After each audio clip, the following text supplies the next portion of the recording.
Good afternoon, everyone. It's good to see my fellow council members present today, and the NCD staff. They're hardworking staff. It's a little but mighty staff. And the agency is small, but very, very effective. My name is Claudia Gordon, and I am the vice chair of the NCD Council. I also currently serve as acting chair. This is following the sudden and untimely passing of our previous chair, Andrés Gallegos. That took place this past December, unfortunately. We will take some time to honor him today. But I would like to now officially call the meeting to order. Before I do that, for those of you who are joining this meeting, the National Council on Disability, we are an independent, nonpartisan federal agency. We are charged with providing advice to the President and to Congress and to other federal agencies on different matters and issues that arrive and that are connected to disability. That's who we are. And we achieve that end goal by reviewing and evaluating different policies and emerging issues that specifically impact the disability community. So with that, I will now go ahead and ask Ms. Netery Lewis to take over, beginning with roll call of our council members. Ms. Lewis? Okay, thank you, Vice Chair, Acting Chair, Madam Claudia Gordon. I'm calling on Hasi Benali. I'm calling on Sasha Bittner. Present. Calling on Theo Brady. I am here. Sean Kinnemer will not be present, and it's noted. Calling on Risa Rifkin. Present. Calling on Neil Romano. Present. And lastly, calling on Emily Gordy. Present. Okay, I yield the floor back to you, Vice Chair, Acting Chair, Madam Claudia Gordon. And I am here.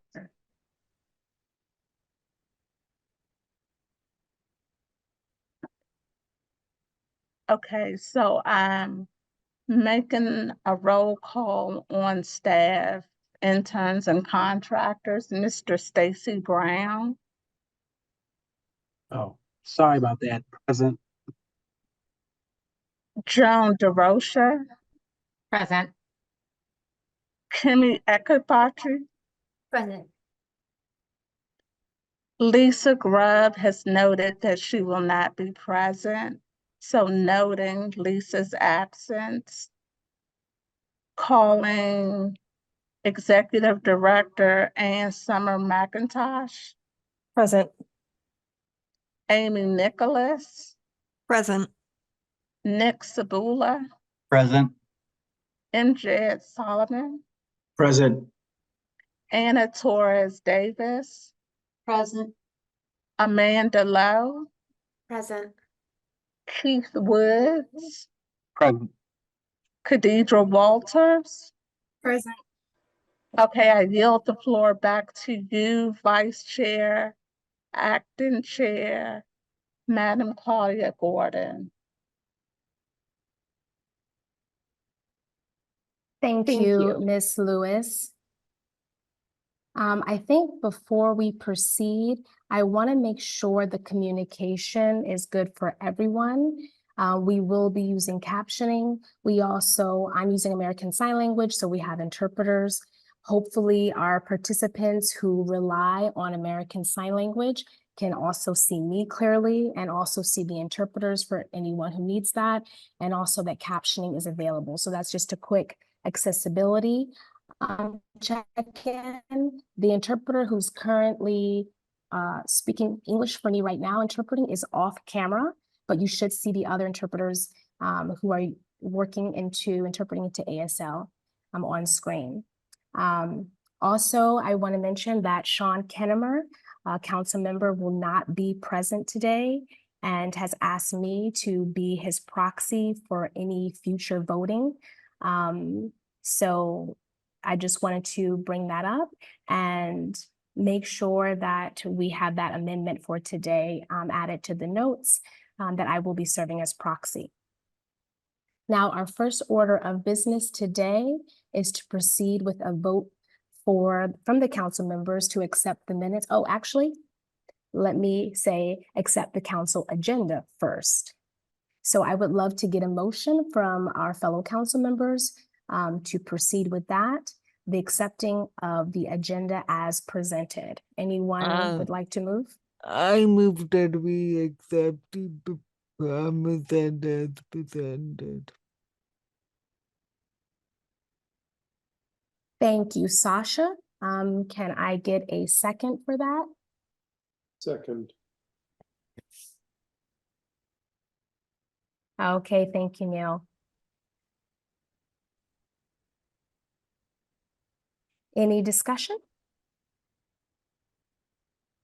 If there's no discussion, then I will turn it back over to Ms. Lewis to collect the votes. Okay, thank you. Calling on Hosky Benali. Okay, we're still waiting for Hosky. Sasha Bittner, Yes. Theo Brady, Here. noting that Sean Kennemer is not present. Risa Rifkin, Yes. Neil Romano, Yes. lastly, Emily Bordy. Yes. Okay, I yield the floor back to you, Vice Chair, Acting Chair, Madam Claudia Gordon. Okay, thank you, Ms. Lewis. And yes, I'm in favor as well. Okay, I actually wanted to introduce the video first for everyone because some may not have had the good fortune of being familiar with Andrés. So I want to take this opportunity just to share a little bit before we went ahead and showed the honor tribute video to him. My fellow council members, I think we haven't accepted the actual meeting minutes as well before the video. And can you confirm if we've actually accepted the minutes, or should we do that after the video is shown? We have that queued up for the executive committee portion of the meeting, so we're fine proceeding with the video.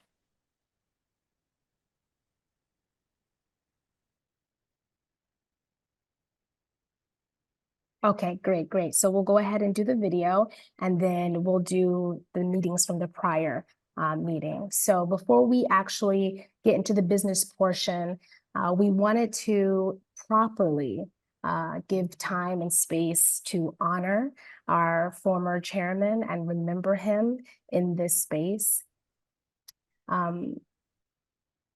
His unexpected and untimely passing happened on December 1st and really impacted all of us greatly.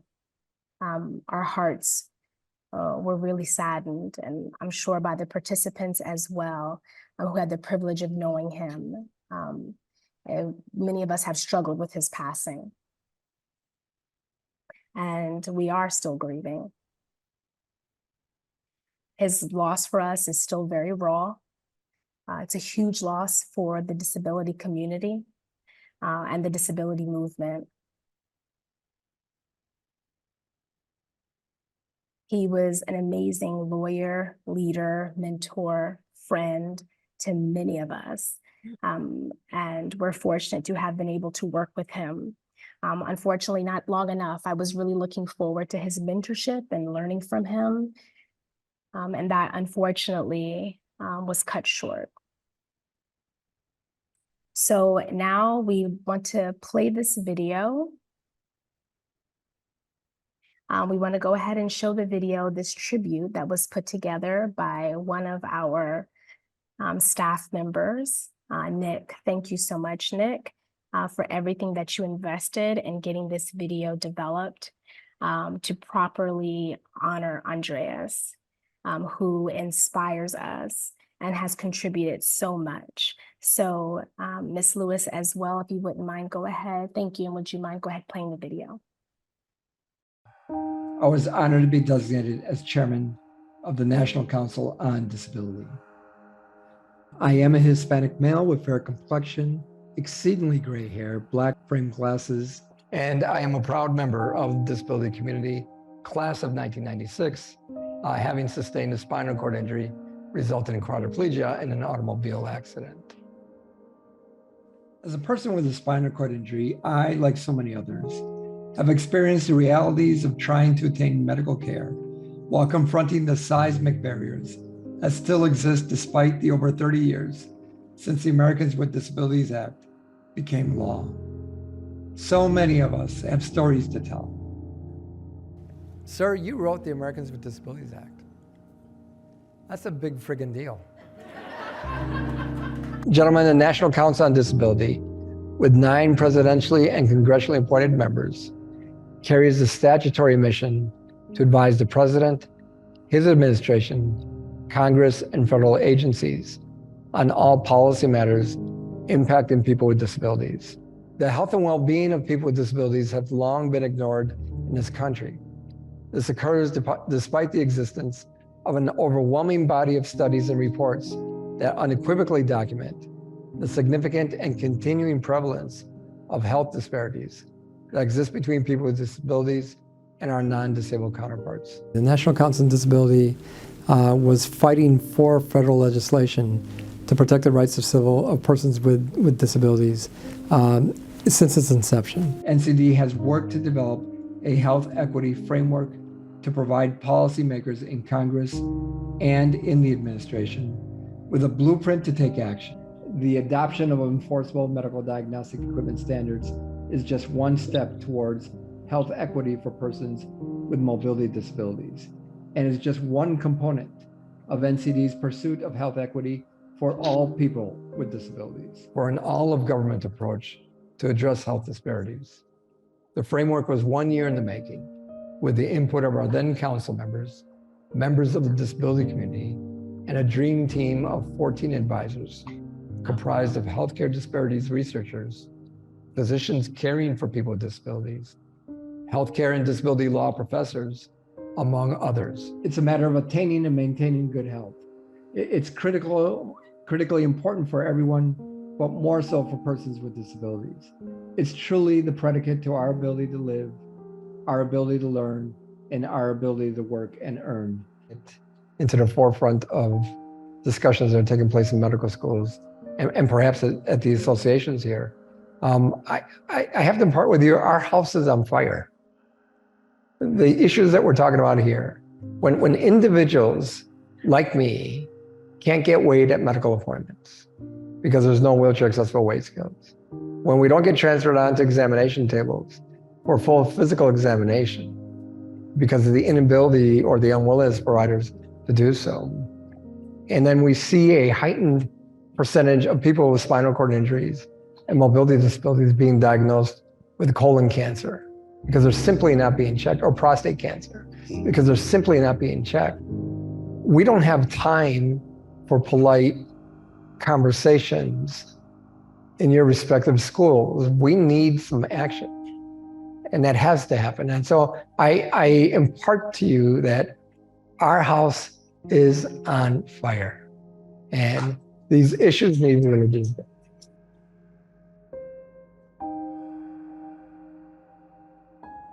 Let us remember that disability is a natural part of the human condition. Let us remember that disability is not a characteristic that stands alone, but is one that intersects with all other aspects of a person's identity, such as age, race, ethnicity, income level, sexual orientation, gender identity, and religion.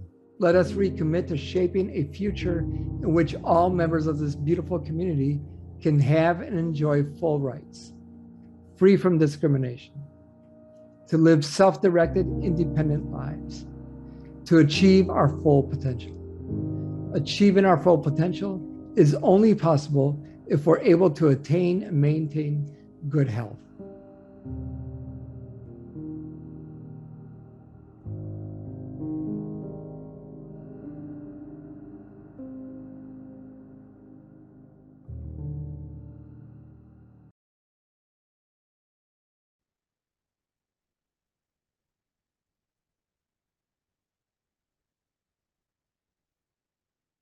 That was beautiful.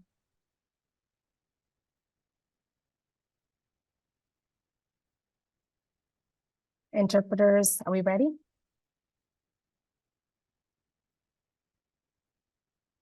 For people who are relying on the interpretation, we have Samantha, who is currently signing. So if you want to go ahead and pin the interpreter, please do so.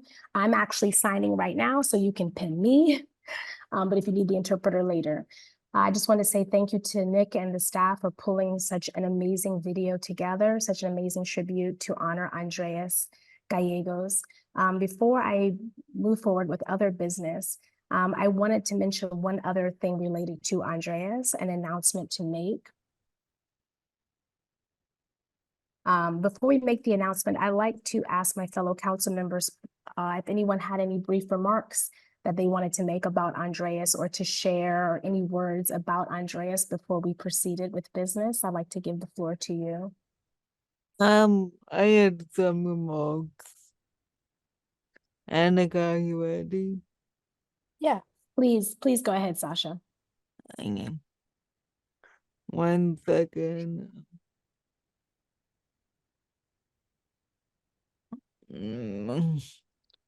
Andre was such an amazing, dedicated man Andre was such an amazing, dedicated man with a clear, compelling vision with a for clear what he wanted for the council to accomplish. for what he wanted the council to accomplish. On behalf of disabled Americans. On behalf of disabled Americans. His leadership, passion, and sense of urgency regarding the critical responsibility with which we have been tasked has motivated and inspired all of us on the council. Andre not only possessed a sweeping understanding of the challenges facing our community and the policy changes needed to address them, but was also just so personally kind, funny, generous, and supportive. When I was sworn onto the council and acknowledged all those who had made it possible for me to get to this point, I referred to them as my team. As Andre warmly welcomed me to the council, I was deeply touched when he said he was now a member of Team Sasha too. Andre strongly encouraged me to use my time on the council to uplift the issues I find important. Even though I knew him, Even though I knew him but that's a short time, for such a short time, I will always consider him a mentor I will always consider him a mentor and will do my best and will do my best to live up to his example. to live up to his example. Thank you. Thank you.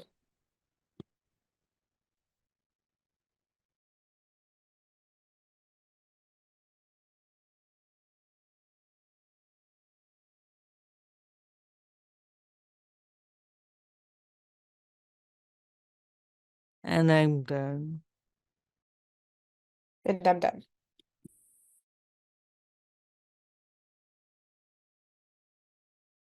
Thank you so much, Sasha. Before we continue with anyone else, fellow council members, are there any other comments or words to share regarding our former chairman, Andrés, before we proceed? This is Theo. I completely agree with everything Sasha just stated. He was a kind, gentle, and a man who just continued to pursue his objectives in a way that he demonstrated power, but yet a great kind of gentleness. And I just appreciated that in him, and he will thoroughly be missed.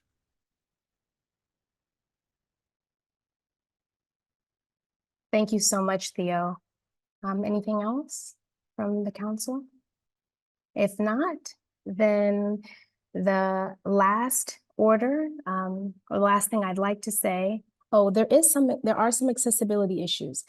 For anyone who needs the interpreters, please go ahead and pin the interpreter. The current interpreter is Samantha, ASL interpreter Samantha. I, Claudia Gordon, am also a signer, and I am signing right now, so you can pin me as well.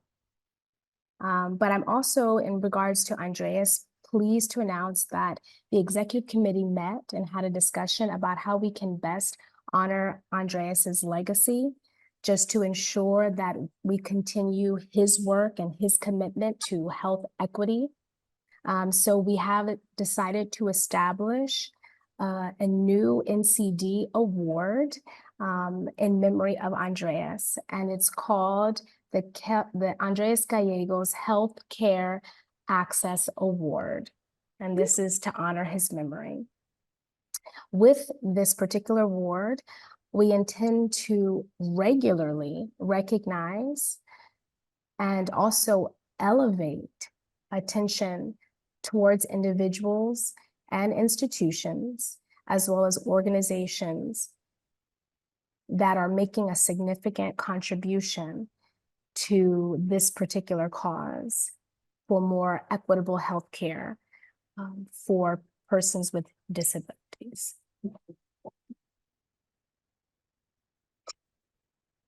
And as you all know, I don't have to tell you, you're eyewitnesses to the fact that Andrés' greatest passion was this particular issue. And I know the moment he was selected chair of this council, that this would be his work. And we've seen a lot of progress to his credit because of his investment and leadership and his passion.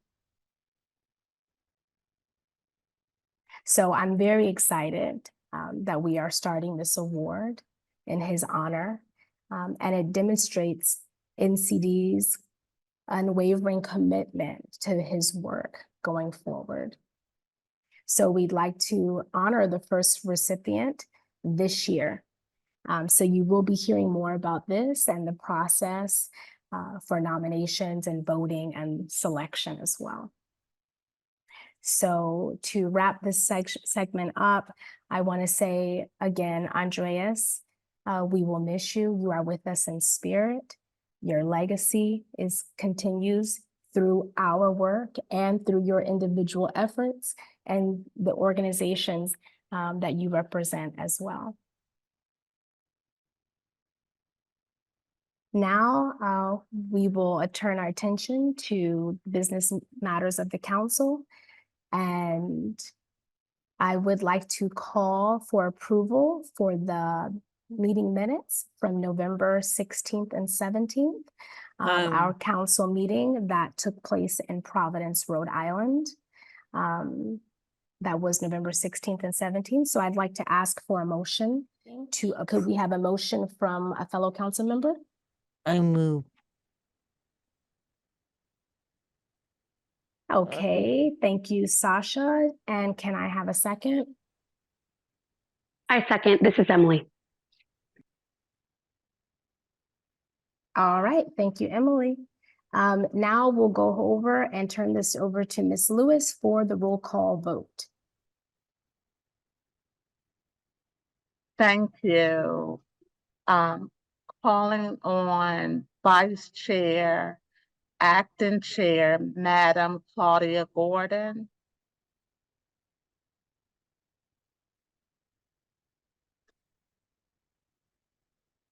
Oh, yes. Aye.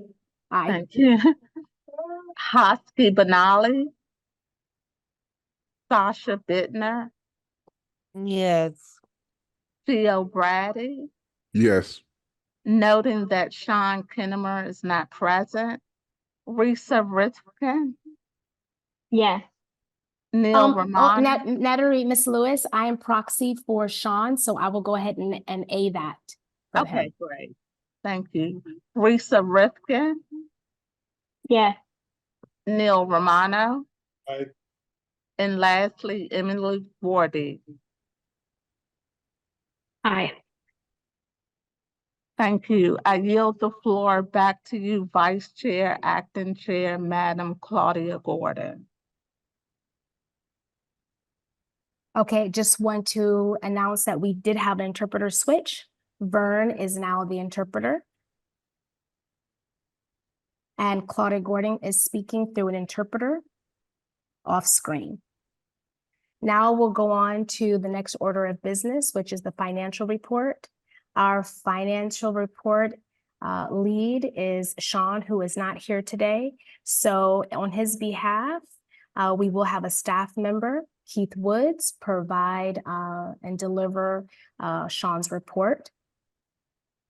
So we'll go ahead and take a vote for that, to have that approved, the status of funds for December 31st, 2023. Keith, Claudia. I'll go ahead and turn it over to you. Thank you, Madam Acting Chair. Our current spending is in alignment with our CR budget. NCD spent $826,634 of the $1,314,775 through December 31st, 2023. Our current CR goes through February 2nd, 2024. We're right on track and awaiting a full budget so we can properly forecast the remainder of the fiscal year. Currently, we're in the process of downgrading our office space, which will reduce our rent from $21,848 a month to $11,320 a month. This will save the organization $73,696 in this fiscal year. As always, we conservatively budgeted 1% of the budget to anti-deficiency line item in order to avoid the agency becoming anti-deficient. Key takeaways from the status of funds. NCD is on track and spent 63% of the CR budget through December 31st, 2023. To date, no funds have been spent on policy projects. A lot of the policy work is going to be done in-house. NCD is going to save $73,696 this fiscal year due to downsizing of the office space. We received our new CR budget through March 8th, 2024, and the new amount will be $1,682,835. Madam Acting Chair, would you like to call for a motion and a vote to approve the status of funds through December 31st, 2023? This is Madam Chair. Yes, I move. If it's appropriate, I can move to have this this motion. I can make this motion. Do we have a motion? So moved. Okay, thank you, Neil. Do we have a second? I'll second it. Okay, perfect. Thank you, Neil, and thank you, Sasha. We'll do a quick vote. Calling on Vice Chair, Acting Chair, Madam Claudia Gordon. Aye. Yes. Trustee Benali.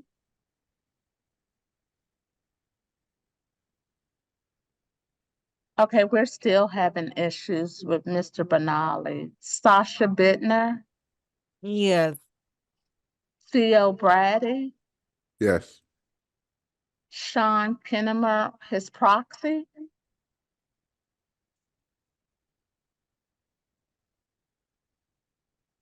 Yep, aye. Yes. Risa Rifkin, Aye. Neil Romano, Aye. and lastly, Emily Wardy. Aye. I yield the floor back to you, Vice Chair, Acting Chair, Madam Claudia Gordon.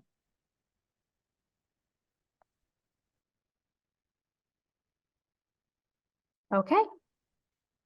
Thank you. Perfect. Thank you, Keith, for your report on the status of funds, and that's been approved by the council. Now, as acting chair, I know we've lost a lot of time with troubleshooting some access issues. So I'm going to kind of condense my report to make up for time that was lost. I'd like to thank everyone for their patience. And thank you to the council members for your patience as well, and helping us troubleshoot this issue. I think it's appropriate at the top of my remarks as vice chair for this report.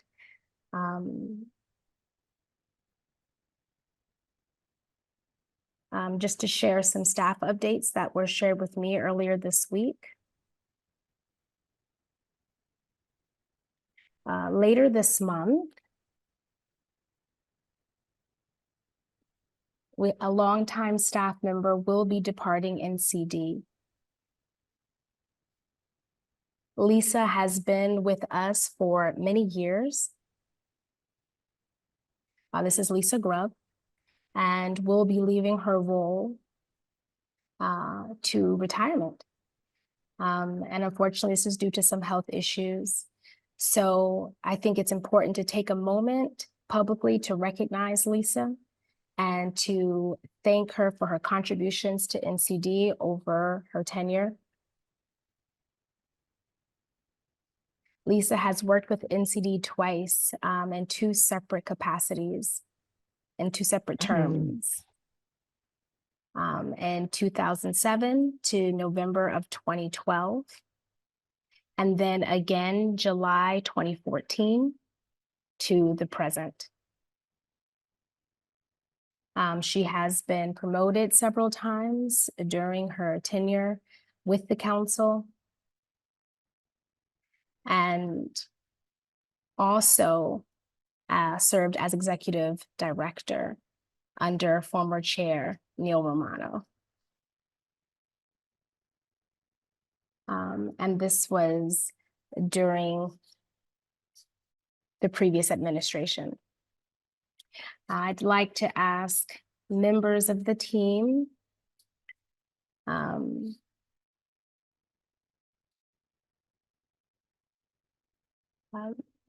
I want to give thanks because Lisa has really been operational in helping us establish so many factors here at NCD, helping us get compliant with federal regulations.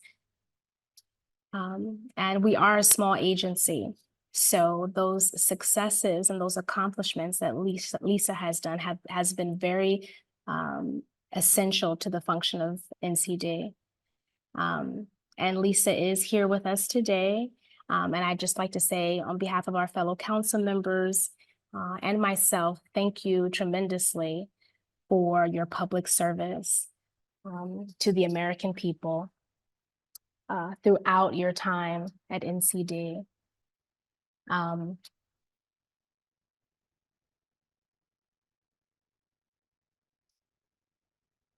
So if we could give Lisa a round of applause. Lisa Grubb, thank you very much. The other thing that I wanted to mention, I wanted to recognize a staff member at NCD who has been working so hard to transition the agency's website. A lot of reports, a lot of material and publications that had to be uploaded and made web accessible was a huge undertaking. And that was done by Nick Sabula. So I want to thank Nick for demonstrating such great leadership in this effort. This started with first assessing our accessibility of our website with Neil as well. And Nick was able to take on that work and keep forging ahead with it. And finally, it has been completed. And I just want to recognize Nick for all of his efforts in getting the website, the new website, up and running. So if we could also applaud that. Now in my role as acting chair and vice chair,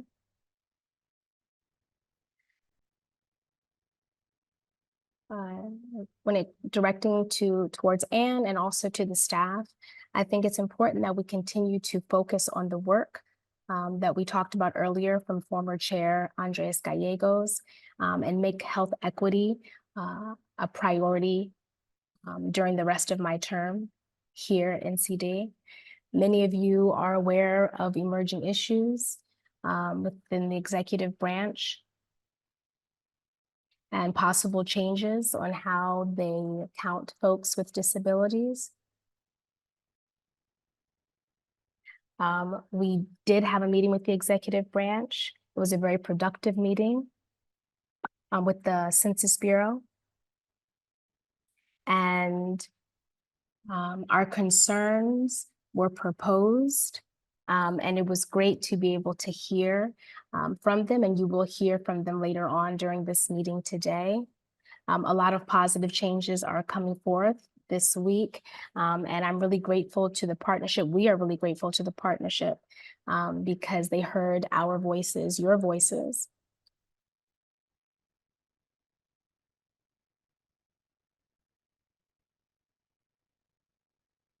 Other issues, we are reviewing some proposals for future meetings, virtual and in person.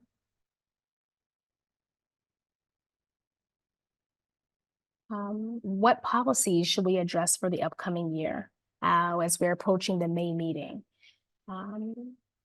There will be a time for us to vote on issues that we want to bring up. So I've asked the fellow council members to start engaging with each of us, each of our respective communities, to get a pulse on what are some timely issues that we should prioritize as a council that we could focus on. Perhaps for the May meeting and going forward. So I encourage my fellow council members to engage with your communities and bring back the ideas and suggestions and potential policy priorities that we can address as a council and bring those forward for the May meeting.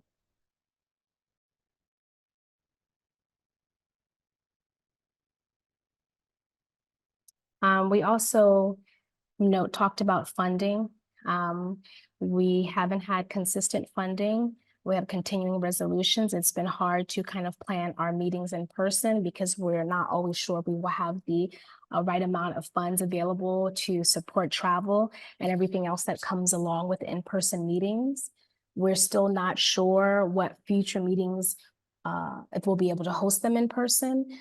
But we are exploring the possibility of having a smaller connect where we are able to go out and reach the community instead of having the entire council. And that was something that Andrés really wanted, specifically in visiting Indigenous land as well. So we'll talk more about that as we discuss this more internally as a council. Let me see if I've missed anything.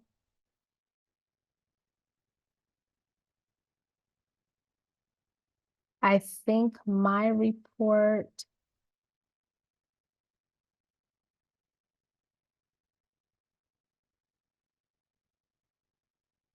might be done. I will give it over to the council members to provide any brief comments, if we can do a time check regarding any activities that your communities you've engaged in with your community since November that you'd like to share with the council, or things that you are hearing or picking up within the communities. Madam Chair, if you... I apologize. This is Ann Summers McIntosh. I apologize for interrupting. We inadvertently skipped our governance report during the executive committee. And I have been advised that we do need to return to that to memorialize the financial votes of the executive committee. So if we can do that briefly before we return to the community report outs from the council members, the governance report will be provided by Sasha Bittner. Sasha, you have the floor. Yeah.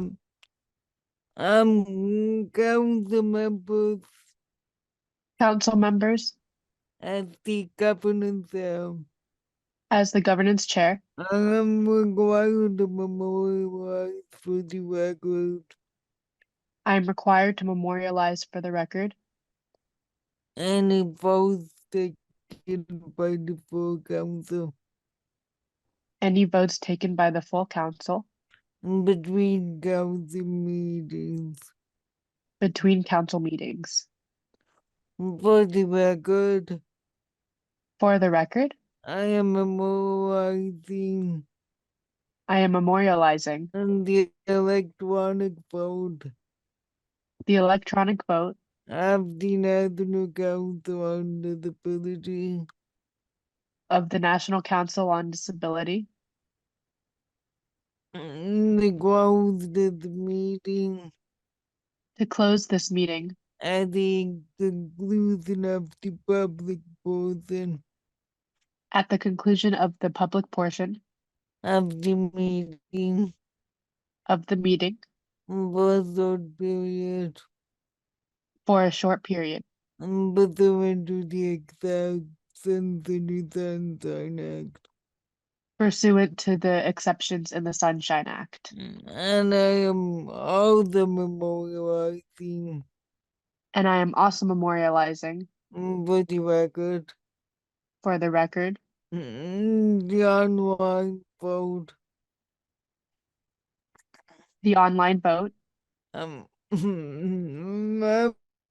the council of the council to approve the continuing resolution budget to approve the continuing resolution budget through February 2nd, 2024.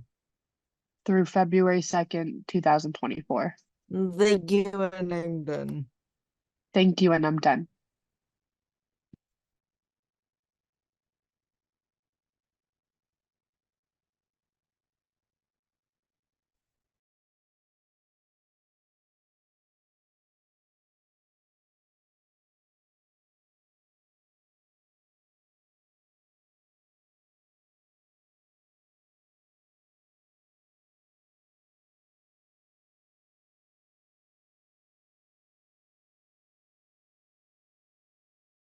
All right.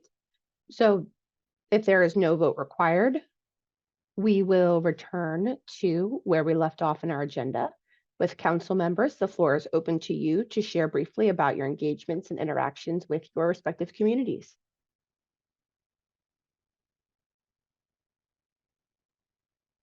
Who wants to start? So don't make me call on someone. I'll be happy to go. Theo, I see you. I saw you at the White House. Yeah, had a great Yes. time. Yeah, we had a really good time. Thank you for coming up and tapping me. Okay, couple things. And actually you sort of brought this up, Madam Chair, in regard to, I brought this up before and it didn't get approved, but I'm still hearing about disability equity in education, right? I still believe, and I'm hearing from a lot of people, that ableism is our greatest challenge, right? And it affects us in all kinds of areas and walks of life, right? Education, healthcare, we already been talking about that, transportation, housing. Ableism affect all of that. And one of the things that we did here in Pennsylvania was in 2003, we got a curriculum, the disability inclusive curriculum, passed, and it started in 2003. It's a great model. I suggested prior a year ago that we bring it and make it one of our proposed projects to try to make it statewide. And so again, I'm just hearing a lot about how important it is to eradicate ableism, and again, it's our greatest challenge. So in order to address it, we need to start early, and we certainly need to start in schools, right? And so again, I just wanted to report about the disability equality and education curriculum and how important it is and how we should work toward making that a national model. And for all the good work, I want to shout out to Alan Hoffworth and Lisa Aquila in Pennsylvania for getting that done. And hopefully I can bring it up again so the council can consider it. Thank you.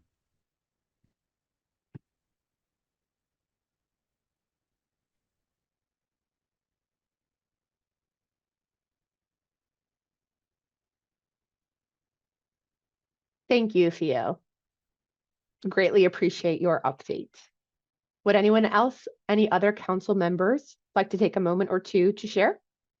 I have a report. Annika, do you want to read part of it for me? Yeah. Since our last meeting in November, I have been doing my usual work as previously shared, especially advocacy on behalf of home care providers and employers, and self-determination for people with developmental disabilities. There is a new development in California I would like to highlight. Since we are dealing with a huge budgetary shortfall, our governor is proposing delaying the pay increases for direct support personnel who work with people with intellectual disabilities and developmental disabilities that were supposed to be implemented this year.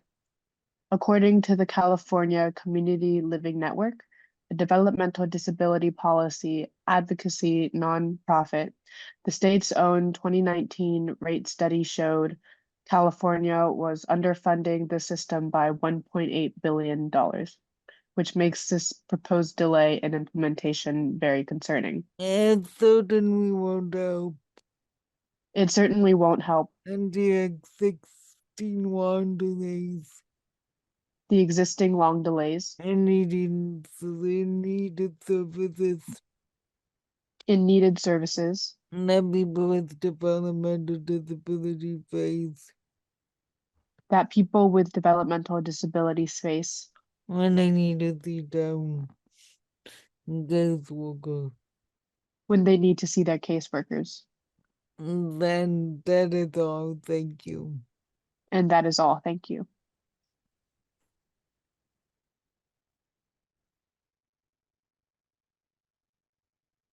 Madam Chair, Neil Romano.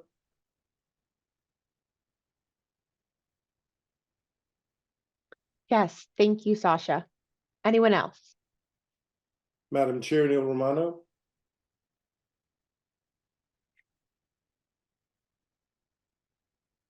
Go ahead, Neil. Thank you. Thank you very much, Madam Chair.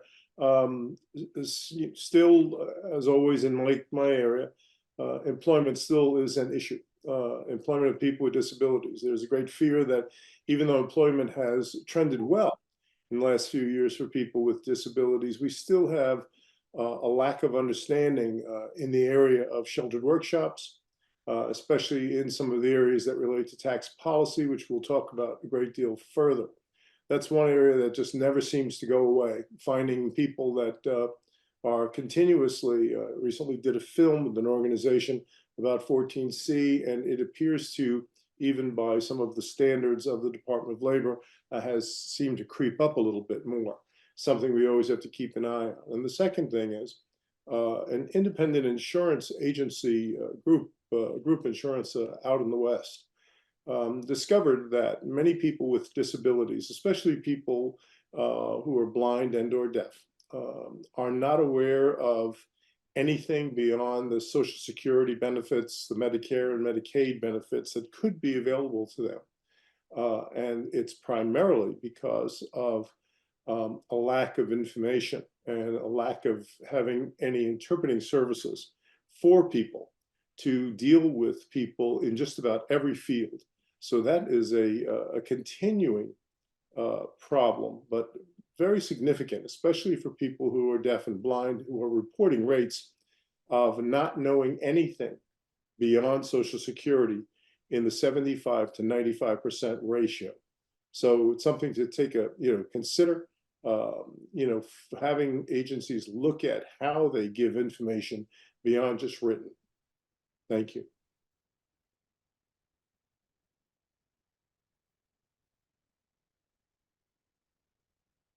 Thank you. Thank you, Neil. I see Emily, and then we'll go to Risa. Oh, I see Emily's hand up. Please go ahead, Emily. Thank you so much, Madam Chair, Vice Chair. This is Emily Vorty speaking. The issue that I've heard most discussed since our last council meeting has been access to the vote and instances of voter suppression in states across the country by states and parties, but also, directed suppression of the vote of persons with disabilities. A recent report from Rutgers University found that 14% of voters with disabilities had some difficulty voting in 2022.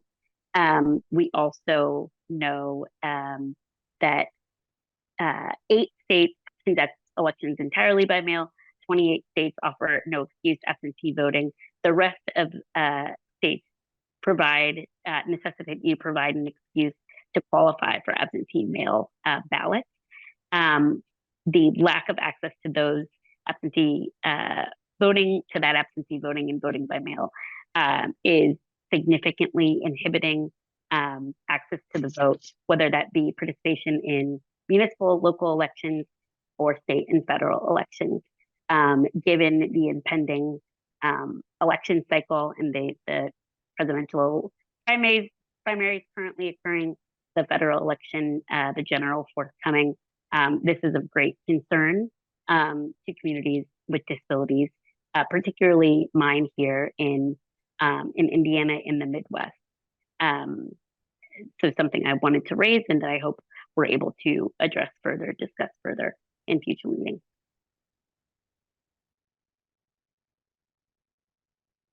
Thank you. Thank you, Emily, for bringing up that issue. I believe we have Risa. Do you have anything you'd like to add from your recent interactions with the community? Don't mean to put you on the spot. Not at all. This is Risa. I knew it was coming. It's on the agenda, and I'm happy to report out. But I'm so happy Emily went before me, because I was also going to bring up, this critical, issue of voting access, knowing particularly this year of elections that have started, right, primaries and caucus. So Emily, thank you for summing it up with the data and key points. And just, I recognize there are so many organizations who are working on this issue right now. And, it's a situation in which I feel like we will know more as we go along about the types of improvements that have been happening, but we also already are seeing, real issues of voter suppression, discrimination, etc. And so time is running out to make those changes, is what I've been hearing from community members. So I'll keep it short and brief, and thank you, Madam Chairman, Acting Chairman.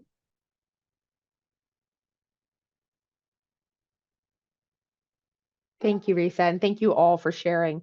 I greatly appreciate the work that you are doing in each of your own communities, in your daily jobs and your work that tie back to your important role here on this council. So thank you.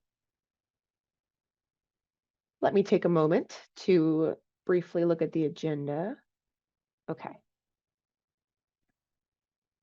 Now we are moving into 2 presentations we have for today.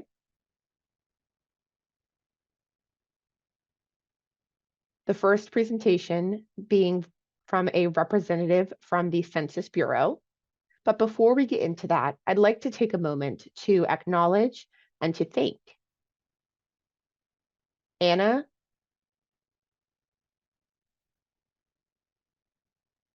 Torres Davis. Anna Torres Davis. She is a senior attorney advisor with NCD. And we want to take a moment to recognize her work on this specific issue. Her work has been tremendous. She has been in leadership roles, in research. She has brought stakeholders together for further analysis of the Census Bureau's proposal, which is changing how they collect data on disability. Currently, the ACA, American Communities Analytics, has several people with disabilities currently tracked. The American Communities Survey. Currently, the Bureau estimates that 14% of people in the US have a disability. A change has been proposed that will reduce this number by almost 40%. This is obviously a critical issue in our community, in many of our organizations, and here at NCD, we have expressed our concerns to the Census Bureau. We need to have a voice in this process. This has the potential to cause so much harm to the disability community. A lower count will impact state programs, safety and security for people with disabilities, and more. We have met with the Census Bureau head. We have also submitted comment, and we have asked them to pause this process, to pause this change, and to take time to listen to the community and take a more thoughtful approach. This week, as I mentioned earlier, the Census Bureau announced that they are pausing this change. They will not deploy this change in 2025. We are grateful that today we have two representatives here from the Census Bureau to tell us more about these changes and about the introductions. We have with us today Tasha Boone, who is the Assistant Director for the Decennial Census Program. We also have with us Julie Weeks. Julie is the Chief of the Measures, Research, and Evaluation Branch, Division of Analysis and Epidemiology at the National Center for Health Statistics. Welcome to each of you. Tasha, thank you both of you for being with us here today. As we've shared earlier in the meeting, we've had some accessibility issues. If anyone has any accessibility issues during this presentation, please do let us know. Feel free to put your message in the chat or send me a text message. Thank you. Tasha and Julie. Thank you and good afternoon. I really appreciate being here with you today. And so does Julie, who has joined us with the Census Bureau, being from NCHS. And we really appreciate the opportunity to continue the conversation with you all about this important topic. Donna could not be here today. She was invited to speak at a second meeting with the White House Office of Public Engagement about what we're doing around this topic. So we're having lots of conversations. So good news. Thank you for saying already that we released the blog on this Tuesday, and it was because we heard you. Lots of engagement, lots of discussion through questions, meetings, the FRN process, where we heard a lot of public feedback. So in conjunction with the National Center for Health and Statistics and OMB, we decided, obviously, to not move forward with the disability questions for collection year 2025. But what we do want to do is continue to engage with all of you, people from the national, federal agencies, as well as individuals and communities representing this community, so we can continue the conversation about addressing the needs and concerns for the community. So with that said, today we would like to cover some important background and context and some next steps to move forward. So we'll cover a couple of items.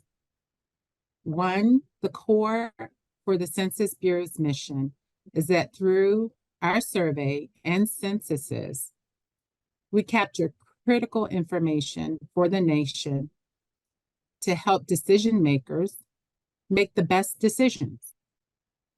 And that means that we need to ensure our data is of the highest possible quality And there are many ways that we do that.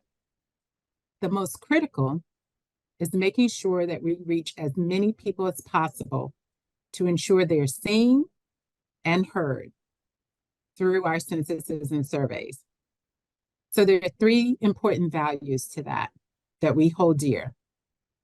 Scientific integrity, to ensure we're using the best science for the work that we're trying to achieve. Relevancy, collect relevant data based on the needs of the community. And that's what we've been hearing a lot from you about.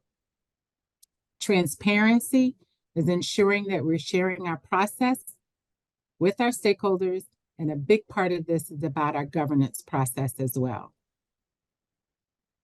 The ACS is a mechanism to help us to achieve this mission. In order to get on the ACS, a federal agency must demonstrate a statutory, regulatory, or policy need. Since we posted the FRN, we received over 12,000 comments. So many of you submitted lots of good information to us. Through this process, we have realized that the disability community has many needs. And I just want to do a quick check. We don't see the slides, and I don't know if they were pulled down, but I just wanted to double check on that. Okay, Tasha, I can pull them back up. I'm so sorry. Are you ready now? Yes. Okay, yes. will do. Thank you so much. Thank you.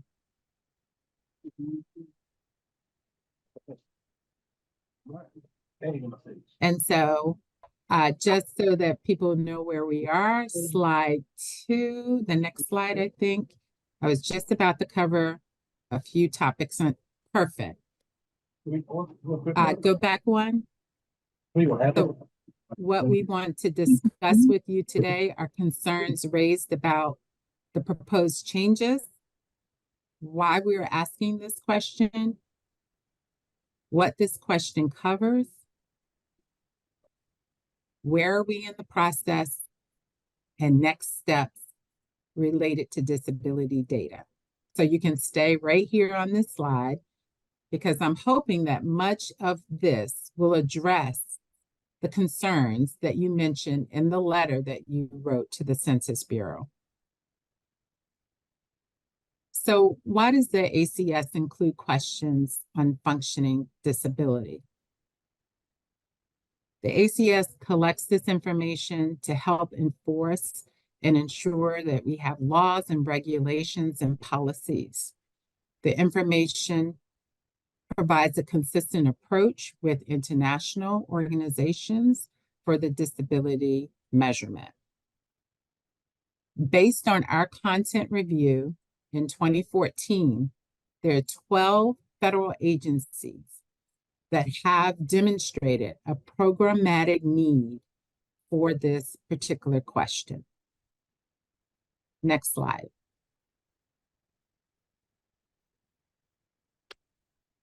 So how do the changes get on the ACS?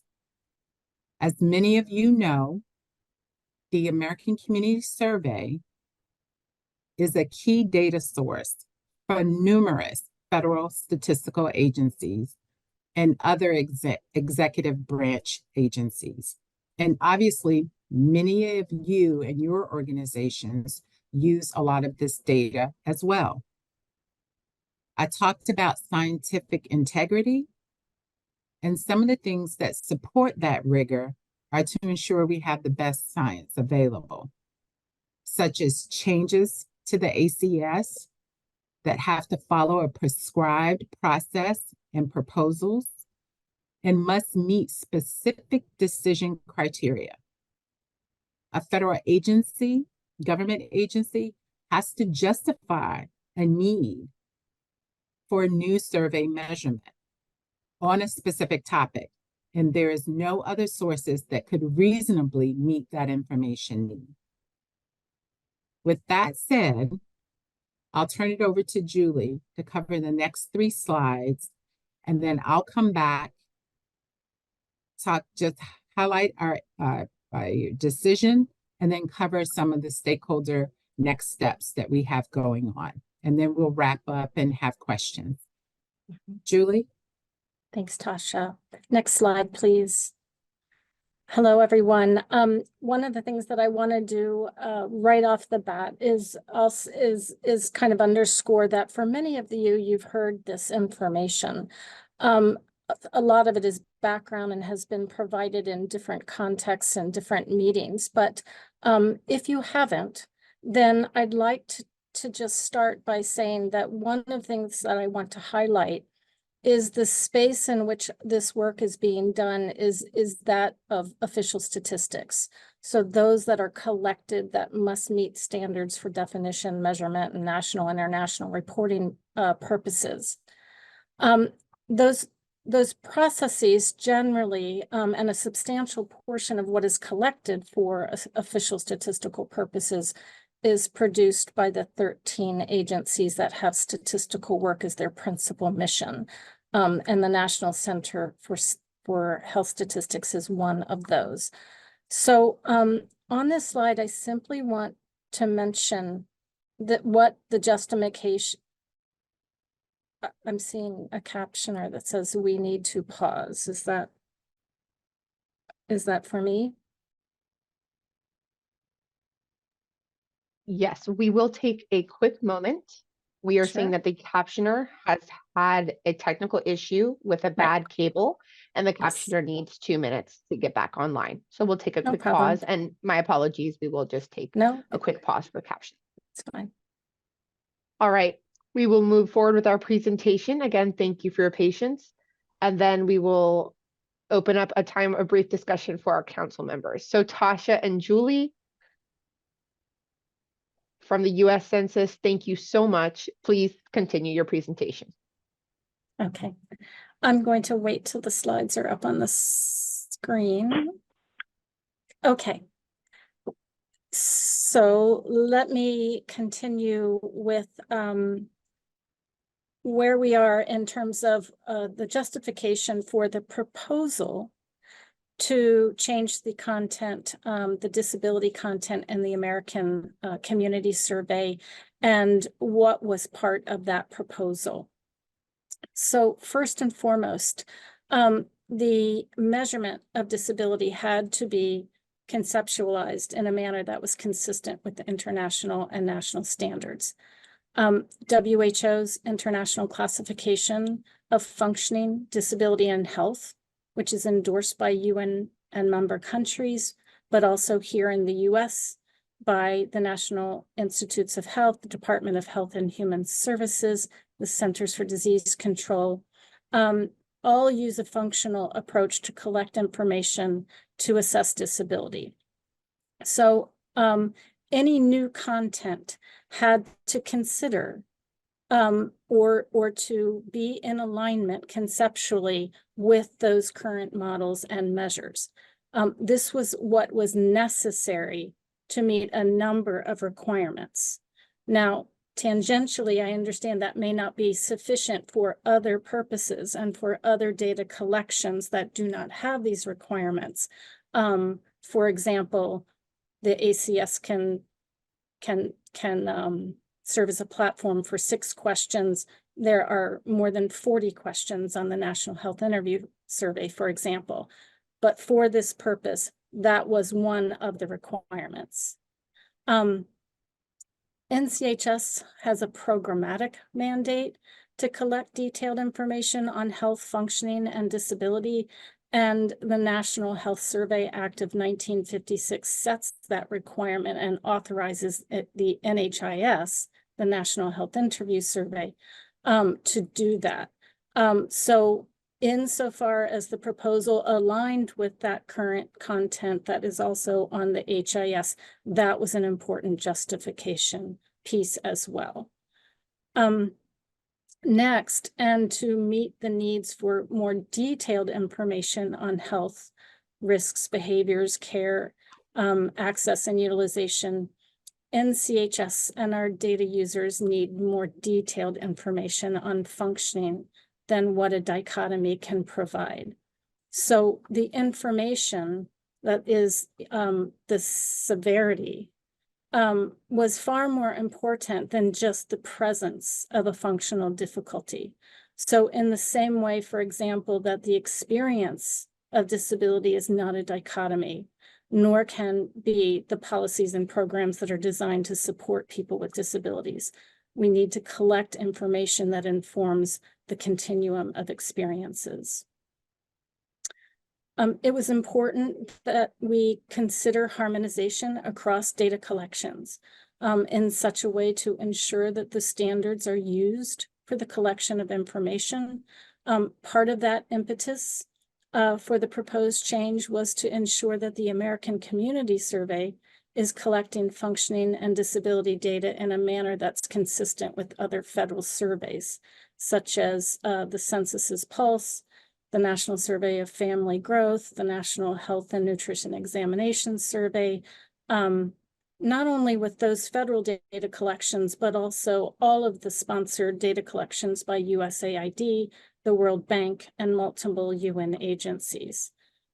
So the revision would really bring us into compliance with the measurement requirements set out by the international community, which has adopted those 6 questions since 2006.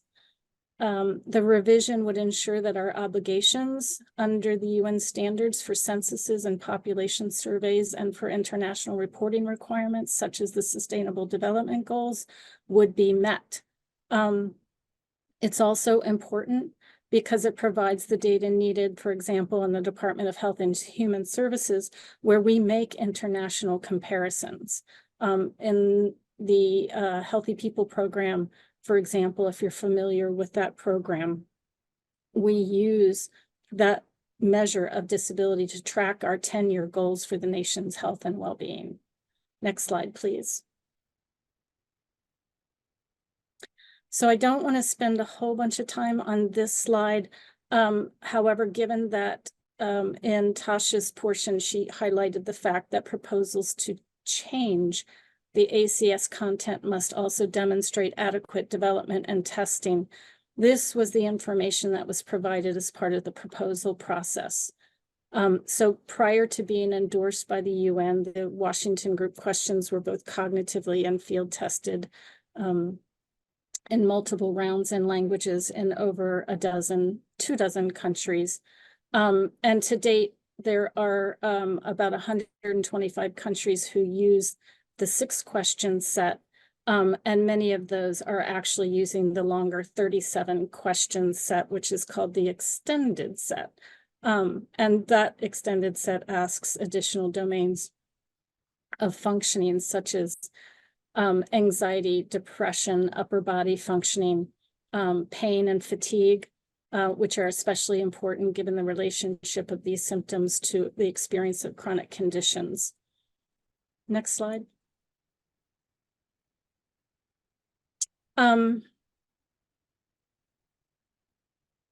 Perfect. Next, great. Again, many of you are aware of the proposed change. So very succinctly, the change that was proposed in 2018 sets out 3 changes. It eliminates the word serious, allowing respondents, as I mentioned before, to report a greater variability in functional difficulties. The revision also eliminates the words deaf and blind, as those terms are known to be sensitive and not endorsed widely or consistently across respondents. And finally, the proposed set would use a graded response set to capture more detailed information on severity, allowing for combinations of response patterns. It also adds a question on a communication, which is fairly important functional domain, especially among the population with intellectual and developmental disabilities. So that's the proposal, the justifications meeting the criteria that is set out by the ICSP. I'm going to turn it back to Tasha. Excuse me. Thank you, Julie. We'll go to the next slide. I appreciate you covering that background. It's very helpful to understand how we arrived here. I'm going to take us through just very quickly the process, as we've already talked about, and that's what this slide lays out for you, is the length of time and the governance that's involved to ensure that the question that is proposed or questions that are put on the ACS do follow a rigorous process. Julie just alluded to some of that. We have the proposals, we have the cognitive testing, we have field tests that we do in order to determine how this question or questions work. And then we do the evaluation. Again, we're following this process for every single question or questions that are proposed for the ACS. We always go out to the public to solicit feedback, unprecedented in the history of the ACS, I think. We got a lot of feedback, as you well know, from the public and from organizations such as yourself to provide feedback on the questions that we were proposing for disability. And so after, as you know, careful evaluation, our decision point at this point in time is not to move forward with the proposed questions, even though Julie laid out the justifications of why, because we do recognize there's a broader understanding that needs to be had about the full landscape of the needs. So why don't I go to the next slide and talk a little bit about what some of those 12,000 comments kind of encapsulated. There is need for more comprehensive public engagement that was identified, and we're doing that. Part of that is what we're doing today and will continue to do. In the next slide, which I think is the next two slides are my final slides, I'll talk very quickly about what we plan on doing. Oh, if you don't mind going back to the next slide, the previous slide, sorry. And the other concerns that were laid out is that existing and proposed questions do not include more or all types of disabilities. Concern regarding break in series, a gap in the data availability and comparisons across measures. Requests for more estimates that reflect the WGSS graded response categories, including no difficulty, some difficulty, a lot of difficulty, and cannot do at all. There is also a request for a different cutoff, concern that the proposed use of the international standard cutoff for disability, which does not include people reporting some difficulty, would decrease the estimate of people living with disabilities. And there is also a concern that the proposed change in data would impact program funding and services. So the next slide. What have we been doing since we heard all of this feedback and we have analyzed the feedback?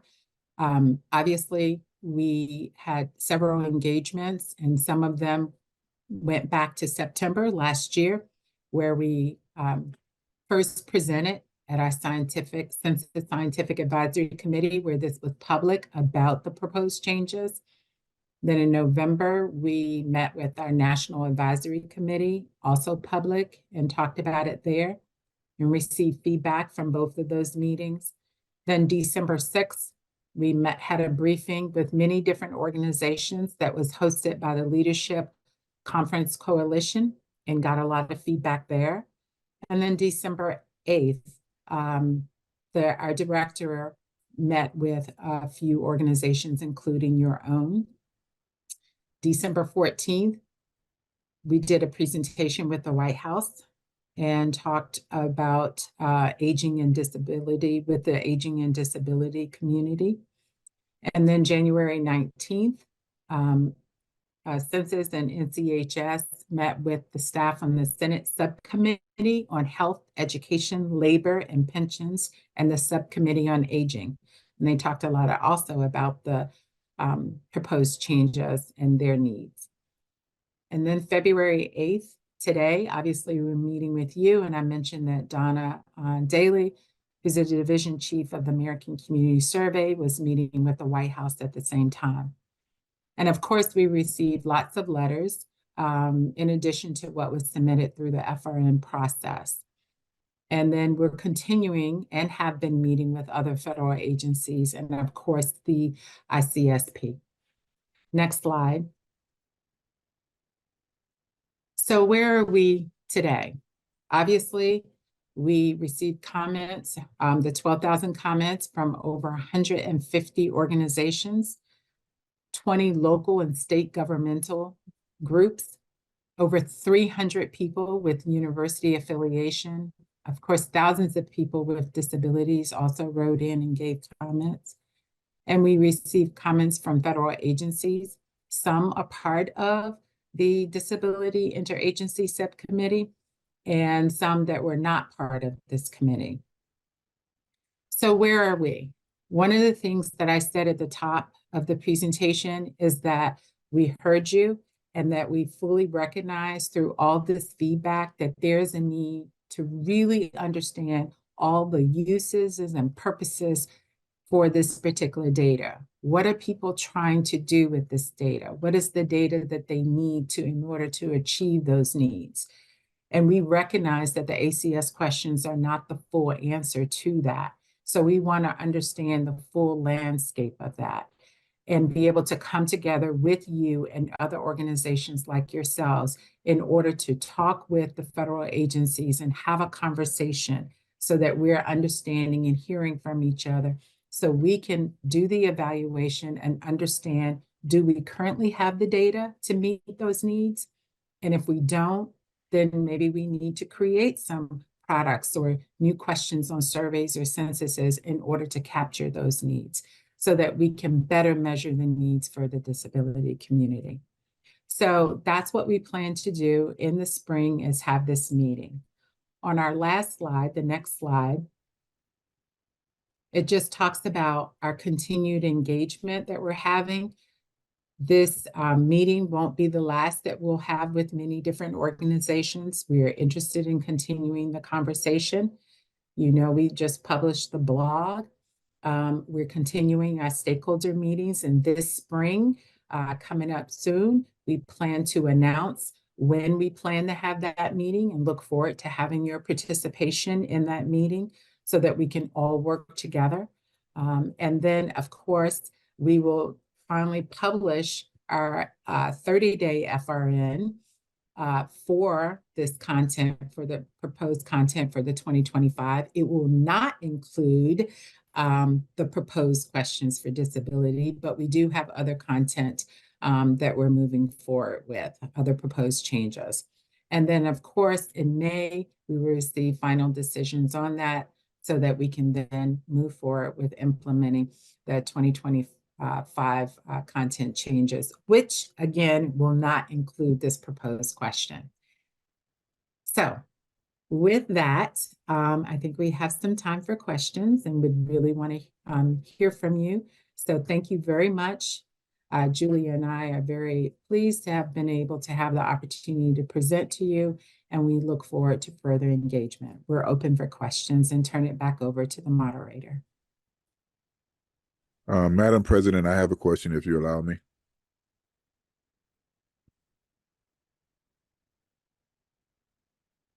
Of course. First of all, I just want to say thank you both for your wonderful, comprehensive presentation. And I wanted to thank you for your partnership and also ask my fellow council members to pass on our thanks to Census Director Robert Santos as well. Please do pass on our gratitude to him. We're so thankful that you have heard us and heard our community. So I will turn it over. I know we only have a few minutes left, but we will open it up for any questions for my fellow council members with questions. Please go ahead. Yes. Again, thank you for that information. And I got to ask this question. I didn't want to, but I got to ask it. I do it a lot with my staff, right? One of the things that we try to do is when we make a mistake, we pause and evaluate it so we don't make that same mistake again. And so I'm wondering, what have you learned from making this mistake?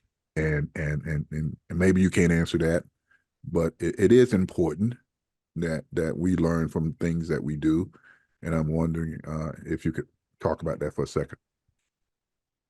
Most certainly. And I thank you for your question.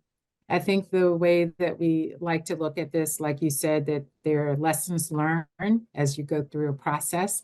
And one of the lessons that we learned is that we need to make sure that we have fuller engagement, broad and wide, with representatives from the stakeholder communities and organizations that have a stake in this, in these types of questions. And so we are looking at our work and our process of how we continue to get questions on the ACS. And we're looking at that holistic process and seeing where do we need to ensure that we're incorporating the more stakeholder engagement. And so we are definitely saw that as a need, and we are actively working with the ICSP committee to ensure that we have more robust stakeholder engagement. So thank you. Awesome. Thank you. Just need to hear that. May I add something, if it's okay, in addition to the question that was asked from Theo? Please do. Thank you, Julie. Okay. Please. Of course. I think this is rather important. There were lots of lessons learned, and I will mention one that that we have not been able to get to in a lot of these conversations, and I think it's very important. Right now, we're trying to set the stage, and like I said, I apologized at the beginning because many of you have heard some of what we just presented, and we're trying to get everyone at the same place, and that's really important. But one of the lessons learned is, and some of us needed to hear this more than others, I mean, we certainly know there are many needs for data on disability. And I think one of the most important points for this coming year that that will be important is hearing those needs. And I would invite the community to come with, how do you use the data? Please, give us examples of where the data kind of draws a very specific line to resources so that we ourselves can use those examples and leverage that knowledge in our own work here. And I would say, if there are needs for data that aren't collected through the ACS, let's see if they are collected elsewhere in these very large nationally representative surveys that have a lot more space. And those three topics, to me, are some of the more robust and fruitful conversations that I'd very much like to get to during these engagements. So I really appreciate and invite much more conversation, especially in those areas. Thank you for letting me make that additional intervention. Yes, absolutely. Thank you very much, Julie, for that important contribution. Before we let you go, I was just wondering if you would be able to share the slide deck that was presented from today with Anna at NCD. I think it for was the already record. sent. Yes, I think we Yeah, did send, we did. and we'll just confirm that to Okay. make sure so that you can, Okay. all the participants can have it. Absolutely. And again, thank you very much. And we do look forward to engaging with you further, particularly at our upcoming spring meeting. Yes. Wonderful. If nothing more from my fellow council members, then again, I can't say it enough times. Thank you so much. Thank you, all of you, and specifically Julie and Tasha, for your important work. And us here at NCD and the many disability organizations and 22,000 commenters will be here alongside with you on this journey, making sure that we get this right together. Thank you for listening to us, for hearing our voice, and for hearing the voice of the community members that have joined today. To those community members, I hope that you feel at ease and know that your contributions are valuable in this process, and that the time you took to contribute your voice had power and has power at the individual and collective voice. And you should be proud and applaud yourselves and applaud your public servants for doing the right things and for advocating for our communities. Thank you so much. Julie and Tasha, you're welcome to stay, and we appreciate your additional time today, but I think you have to go, so thank you.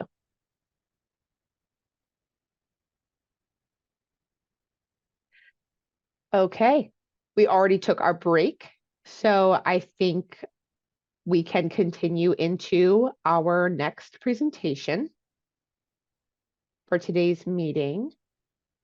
I just want to confirm that our presenters are here and that this is a good time for us to start. We will have today tied to an open project on transportation. My colleague Emily will take the lead on this in the next part of the agenda. So I am very happy to turn it over to you, Emily. Thank you very much, Vice Chair Claudia, and to our colleagues from the Census Bureau. My name is Emily Vorty. I'm a white woman with just past shoulder length blonde hair, and I am going to be introducing our next panel today, one that I am very personally and professionally excited about. One of NCD's policy priorities for 2024 is the development of reports that examine persistent barriers to full inclusion and independence of people with mobility disabilities, including the current state of ground transportation, airline travel, and public rights of way. 3 decades after the ADA was passed, people with mobility disabilities, like myself and many others on the call, remain extremely disadvantaged by the current state of ground transportation options, as the most common forms of on-demand transportation, taxi cabs and ride-sharing platforms like Uber and Lyft, are largely unavailable due to a lack of wheelchair-accessible vans. Air travel has been plagued by frequent damage to wheelchairs and injuries to people with disabilities when onboarding and offboarding flights. And communities across the nation continue to have inaccessible sidewalks, street crossings, and bus stops, which prevent wheelchair users and those with other mobility impairments from moving safely through our communities. To help inform our report today, we are honored to have representatives from the U.S. Access Board, the U.S. Department of Transportation, and the U.S. Department of Justice join us to talk about public right-of-way, ground transportation, and airline travel for people with disabilities. After the last presentation, there will be a Q&A with our council members. I will ask that our panelists be mindful of time and know that we will try to get to as many questions as possible. We will start our public comment period just slightly after the 4 o'clock Eastern hour. Well, then I want to just briefly introduce our panelists. Our first is Julie Solt, a transportation systems engineer and accessibility specialist at the U.S. Access Board. Welcome, Juliet. We have seen class action lawsuits against New York, Philadelphia, and recently in Baltimore because of impassable sidewalks, lack of curb cuts, and general inaccessibility of public spaces. We're very interested in the Access Board's recently released rule on public rights of way and how it will remedy this persistent issue. So, Juliet, thank you so much for being with us here again today. You have the floor. Thanks for having me. Yes, so the Access Board finalized the public right-of-way accessibility guidelines last year in August. And what we did is the proposed rule was published in 2013. And so over that time, 10 years, we've had a lot of input from the public. We've addressed technical assistance questions from designers and advocates. And so we took all that information, and that in part informed what the final product looks like. So I'll highlight a few of the changes. But if you're familiar with the rule, it's a big rule. And what we've done is we do have trainings on our YouTube channel to kind of help people get acclimated with it. And those who are familiar with it, there's a what's new video that kind of highlights the changes. But some of the things we did is we removed the MUTCD language. The MUTCD is a transportation manual, and we used to reference it for example, accessible pedestrian signals. And so for ease of use and just to remove any ambiguity about what's required and what's optional, we moved all that language into the PROAG rule text itself. So now you have this one document that tells you everything you need to do for accessible design. We removed our advisory language that we had in PROAG. We no longer include advisories. The advisories are helpful, but they're best suited for a guide, for guidance material on how to do things, because there was some confusion about the advisories mandates, or is it just technical assistance? There are some advisories that we've included in the final rule text as now a requirement. So for example, at driveways that are yield or stop control, we now require detectable warning surfaces. And before that was just a discussion and advisory on what to do at driveways with yield or stop control. We have clarified the distinction between new construction and alterations. That was always a source of confusion. And the reason it's important to distinguish the two is in new construction, the expectation is your facilities is quite accessible, almost fully compliant, right? Fully compliant. Whereas in alterations, which is a lot of the work that's done out there by DOTs, these already built up infrastructure, buildings, utilities, roadways, and whatnot. And so there's some existing physical constraints. So we wrote the text to kind of address those concerns, but still, even with the existing physical constraints, the expectation is that the facilities, when altered, are accessible to the maximum extent feasible. We did revise language so that we're consistent with ADAG. ADAG has been around much longer as a standard. And so we did things like, for example, the cross slope in ADAG is 1 in 48 maximum. And so we did the same thing in PROAG and stayed consistent with ADAG. Languages such as changes in level versus vertical surface discontinuities that we were referring to. So you'll see some of those changes are really about consistency. Another change we made was, I talked about the detectable warning surfaces at driveways. We expanded the treatment options for roundabouts. So in the proposed rule, there was only one option for roundabouts, but in talking to transportation engineers and others out in industry, we found that there was a need to expand the treatment options, and hopefully further research will refine if there is indeed some options that are a lot more accessible than others. We added visual contrast requirements for stairs. And that is a new requirement. There was an overwhelming request for us to make that a requirement. So at top of the stair tread or landing, there needs to be visual contrast. So that's just really a very high level of what we've added, what's in the new rule. So the Access Board, we've finalized the guidelines. And when we finalize a set of guidelines, there is a mandate for the enforcing agencies to adopt them as standards. They can increase the accessibility, but they cannot adopt something that's less than what we've required. And so that would be the next step. We don't do enforcing other than at ABA facilities. So in order for PROAG to be enforceable under the ADA, it would need to be adopted by Department of Justice, Department of Transportation, and the ABA, the Architectural Barriers Act, so at federal facilities, for example, a military base. They would need to be adopted by Department of Defense, U.S. Postal Service, and all the other ABA agencies. So that's really a very high level of what's changed and what's next. We continue to field technical assistance questions on the final rule. We provide trainings. We're very busy with doing trainings. And like I mentioned earlier, we have the YouTube trainings that we've provided, and hoping people will look at this as an updated resource and making sure there's accessible design in the public right of way. I'll take questions. Thank you so much, Juliet. I believe we're actually going to hold questions until the end after all three of our distinguished guests have spoken. So if we can just pause there. And I want to introduce our second speaker, a good friend and mentor, Kelly Buckland, the Disability Policy Advisor in the Secretary's Office at the U.S. Department of Transportation. Prior to this role, he was the Executive Director of NCDL, National Council on Independent Living. Welcome, Kelly. You're familiar with all three of these issues from your former position at NCDL and in your current role. We know that DOT has been very active in this administration on air travel issues faced by people with disabilities, and we're interested in hearing about DOT initiatives on these topics.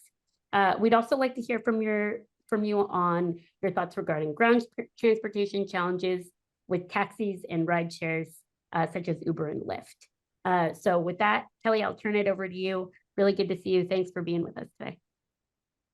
Yeah, well, thanks, Emily. It's really good to see you too, and a number of my other friends. Hi, Neil. Go on, but I'll stop there. My presentation was the PowerPoint. So what I would just request is that maybe the PowerPoint could be sent out to people afterwards so they'll have it. But I was appointed to this position by the president in September of 21. So after being appointed, I started working on a set of disability policy priorities. And those were then adopted by the secretary and the department on July 26th of 2022. Which, Emily, you attended that ADA celebration that we did back then and heard about the policy priorities at that point. So what we did, and these are on the DOT website, which is at usdot.gov/accessibility. But what the department did was adopted basically 4 pillars, and there's different goals under each of the pillars. But the first one is enabling safe and accessible air travel, which for people with disabilities right now, everyone knows it's neither safe nor accessible. So the second pillar was enabling multimodal accessibility of public rights-of-way. The third was to enable access to good paying jobs and business opportunities for people with disabilities. And the fourth was to enable accessibility of electric vehicles, charging, and automated vehicles. So we then had some overarching things that we also wanted to do, which one was to reinvigorate programmatic enforcement of the Air Carrier Access Act, the Americans with Disabilities Act, Section 504 of the Rehabilitation Act, Section 508, and Section 503. We also wanted to advance diversity, equality, inclusion, and accessibility of the DOT workforce. We wanted to address gaps in data on people with disabilities in transportation. There is a huge lack of data in transportation on people with disabilities specifically. And then we also wanted to make sure that all DOT meetings were fully accessible to people with disabilities. And I'll give you a little bit of an update on each of these. So I'm going to start with enabling safe and accessible air travel. And I'll probably try to end this, Emily, with a little bit of information about taxi cabs. So the goals underneath enabling safe and accessible air travel were the following. We wanted to develop an advance a research roadmap building off of the Access Board and the Transportation Research Board's report on the feasibility of wheelchair securement systems on passenger aircraft, which will support future rulemaking by the department, which would then make it a rule that wheelchair spot be provided on airplanes. So the next thing was to issue rulemaking to ensure safe accommodations for air travelers with disabilities using wheelchairs. So we have an NPRM that will be coming out in the next few weeks that will address both the mishandling of wheelchairs and the unsafe handling of people with disabilities, which results in injuries. So the rule is going to make it a per se violation of the Air Carriers Access Act if a wheelchair is damaged by an airline. Right now, the wording is a little fuzzy, so the airlines can deny that they violated the act. This will make it a per se violation. And so at that point, they'll just automatically be found guilty of violating the Air Carrier Access Act, and then will be subject to fines. We also, we're going to issue a NPRM and final rule on accessible lavatories on single-aisle aircraft. We did that this last July. We did issue a final rule on accessible lavatories. There's a number of things that are going to be required in the next 3 years, which one is to make the interior of the bathrooms on single-aisle aircraft more accessible by providing some of the features have to now be accessible, like grab bars, accessible water faucets, that kind of stuff. The onboard wheelchair will also have to be made. There'll be a number of different things that will have to be done to that to make it more accessible, and airlines will not be able to just defer until there's a fully accessible model. They have to purchase the onboard wheelchair that's most accessible that's on the market until one more accessible becomes available. We're also expanding enforcement activities related to the Air Carrier Access Act and its implementing regulations. You will know that a lot of people have been really frustrated. They file a complaint with the Department of Transportation. It sort of goes into this big black hole. Nothing ever happens with it. Nobody ever gets an answer back. So we're trying to win back the trust of the public that when they file a complaint with the department, they know that something's going to happen and that their complaint's going to be processed. So the department has hired on 8 new attorneys for the air carrier or for the FAA Consumer Protection Division, as well as hiring on some more analysts that will process the complaints. We anticipate getting rid of the backlog of complaints by within the next year. And so when somebody files a complaint, it will just be the process of investigating the complaint that will be taking time. There will be no more backlog. We've also actually brought over some detailees to also help with the process of the complaints. And we want to educate people with disabilities about their rights under the Air Carrier Access Act and how to exercise that. So we did release the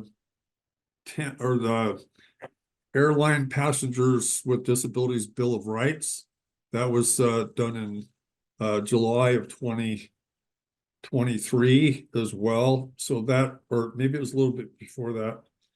And we have kicked off a public awareness campaign that is being done with both disability advocacy organizations, for instance, PVA, Paralyzed Veterans of America, and the airlines themselves. So there's the Bill of Rights is supposed to be published in a number of different places where it's very visible and allow people to get more information about what their rights are.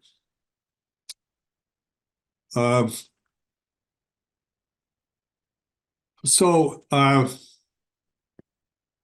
the research roadmap, I also want to give you a small update here. So the FAA did issue like a 3-year research roadmap to answer the questions that were in the Transportation Research Board's report. So they've completed their first year. That was looking at wheelchairs. So they crash tested wheelchairs and looked at wheelchairs functionality and that kind of stuff. So they pretty much come to the determination that the WC-19 wheelchairs will fulfill the requirements of a chair to be allowed onto airplanes, and the crash testing that's done to determine that their WC-19 chair will be sufficient. And as some of you may know, WC-19 chairs, most people are sitting in one. Like for instance, my chair is WC-19 compliant. I don't have the travel add-ons like the handles and the places where you put the tie-down stuff, but it's still WC-19 compliant wheelchair. So that looks like that will work. This year, they're going to be spending time on researching the tie-down systems in airplanes, trying to figure out what we need, whether it's a 4-strap restraint system, kind of like buses use or vans use or taxis use, or whether we can use an in-floor kind of restraint like Q-straint. So the third and final year, we'll be researching the restraint systems that keep people in their chairs. But anyway, so we're at least halfway done with the 3-year roadmap. Delta Flight Products has also submitted a folding seat to the FAA for certification. So the seat folds up, you can then back your wheelchair into that same spot. And it has tie-down straps in that spot. And so the industry is also working on this. Just want people to know that it's not just DOT, but it's also industry. And HHS is doing some stuff as well around wheelchair crash testing. Switching slides, sorry. So enabling safe and accessible air travel. Another thing, I already mentioned the final rule on accessible lavatories, so I won't go there again. The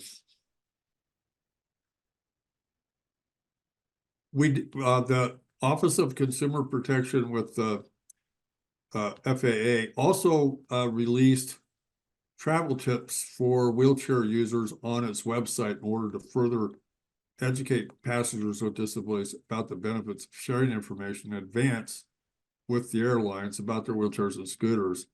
And I don't know if people know, but we did reach an agreement with United, and United has in the agreement, this was on the Ingracia Figueroa complaint, where some of you may remember her chair was destroyed. She then got pressure sores, ended up dying from those pressure sores.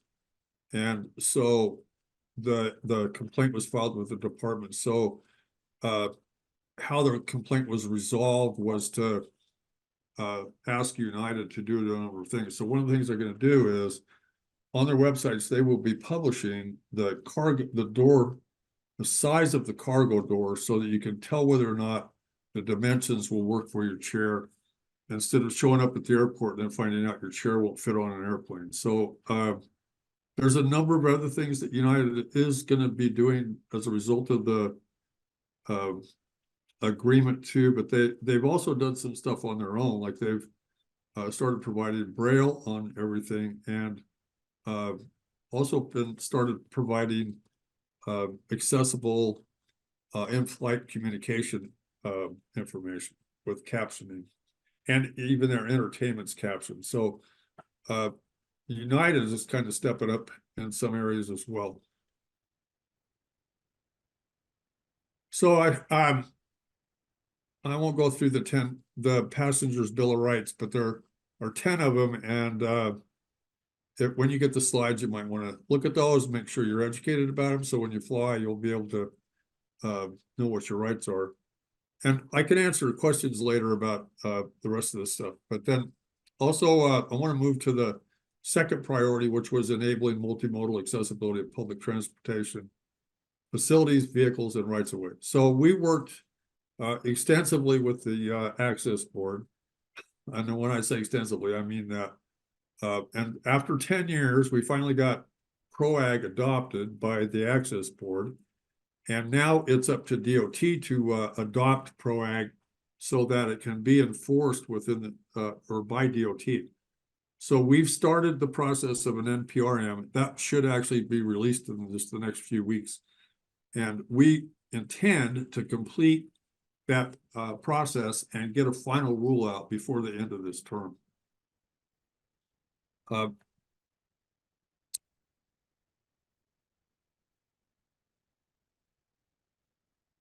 We also, with Federal Highway, sent out a thing to all of the states requiring them to send us their ADA transition plans. They're now up on a dashboard on the US DOT website. You can look up your state and you can see what their ADA transition plan is and what they've been able to complete. We're also asking them to put up on there how they're going to use their bipartisan infrastructure law funds to address the accessibility barriers that are still there. We will be issuing a notice of proposed rulemaking and a final rule on equitable access to transit facilities and updating the minimum guidelines. And we've also released over $1 billion under the All Stations Accessibility Program. We released $700 million last December, not December of 23, but December of 22. And this past December now announced another $300 million. So there's over $1 billion out there to address inaccessible legacy railway stations and subway stations. So about 15 cities got money, but the bulk of that is going to both Chicago and New York because they have the most inaccessible legacy stations still there. We're also working really closely with, and have been since I got here, with Amtrak, and they have brought into compliance a number of Amtrak stations and are working on at least 11 more, or did at least 11 more this year, and are working on a number for next year. I have to say, I had some pretty negative opinions of Amtrak, and those have all been changed. I mean, they really have stepped up, and I'm actually really proud of a lot of the work that Amtrak's doing. They've made a complete culture change, and they've really become really committed to making their services accessible. We've also been working with them on the design of new rail stations or new rail cars for both the regional trains and the long haul trains. Those are all going to be replaced, and the new cars are going to be incredibly more accessible than the ones that we currently have. As a matter of fact, you'll be able to go from car to car, and on the long haul trains, you'll be able to go to the observation car and the dining car by going from one car to another, and there'll be elevators that will take you up to the second level of the long haul cars. So the whole rail situation is going to change a lot. The only unfortunate part here is that it takes a while to build trains, so it's that you won't see them on the tracks for another 5 to 10 years. You can see some more about that in my slides, but I want to move on to enabling good paying jobs and business opportunities.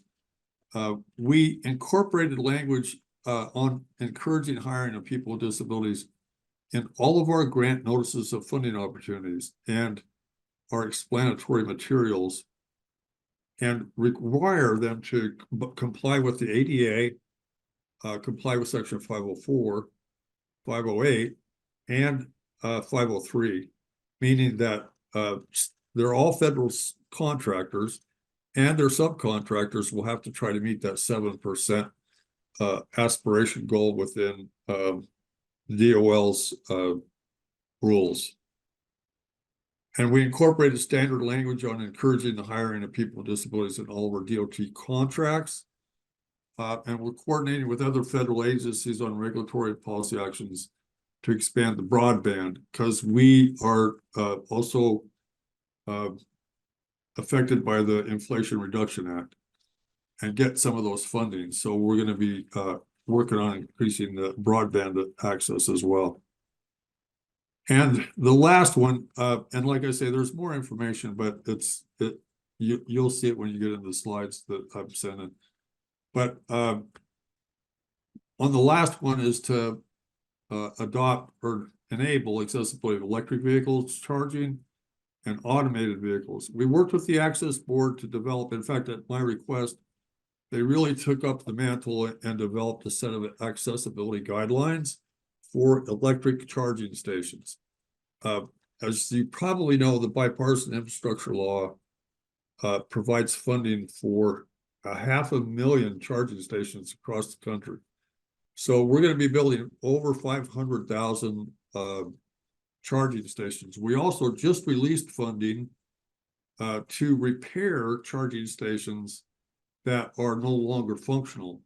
And if somebody receives funding to repair an existing charging station, they then have to bring it into all of the department's compliance requirements, including the accessibility requirements. So even those charging stations will now be retrofitted so that they're accessible.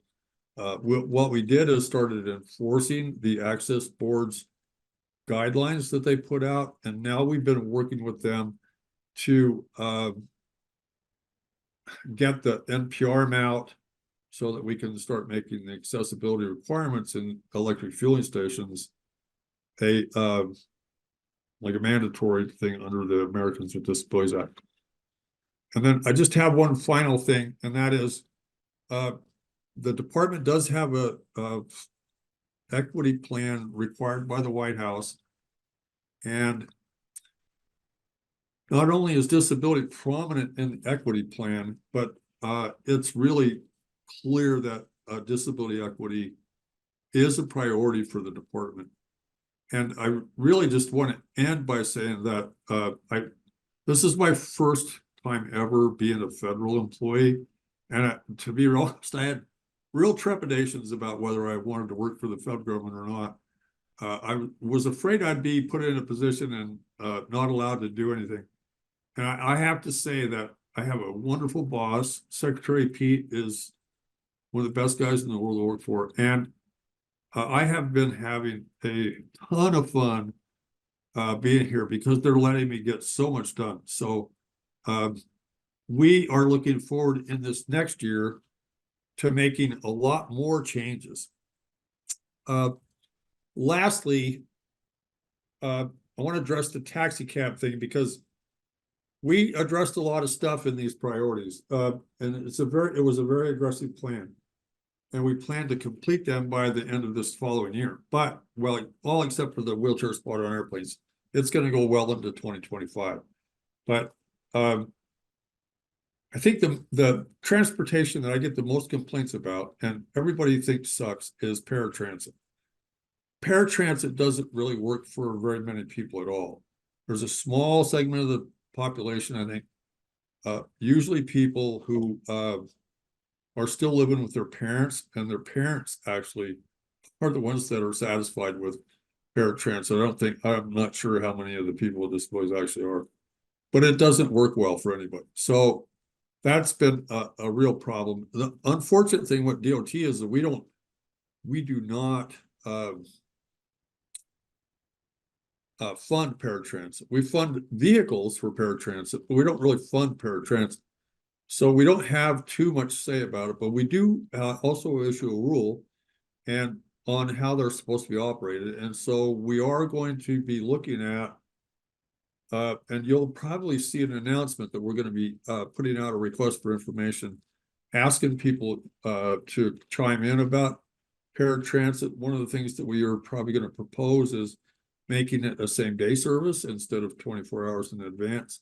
There's a number of other things that we're probably going to propose. But anyway, so the option to paratransit for a lot of people has been cabs. And the department looked at the Americans with Disabilities Act back after it was first passed in 1990. And a lot of people who are as old as I am will remember when we passed the ADA, really paratransit was just to get us until all the buses were accessible. And then we figured everybody would ride the bus. But that's not how it's working out. So we're going to need to see how we can address paratransit to make it a better system. But they also looked at taxi cabs. And I think from talking to people within the department, really they made the decision not to require lifts or ramps on taxi cabs unless they purchase a van, because they didn't have enough. I think they felt like they didn't have enough expertise or experience, or the law was not clear enough to make them feel like they could make taxi cabs be required to be accessible. And they were getting a huge amount of pressure and pushback from the taxi cab industry, which back then, you'll remember, the Uber and Lyft did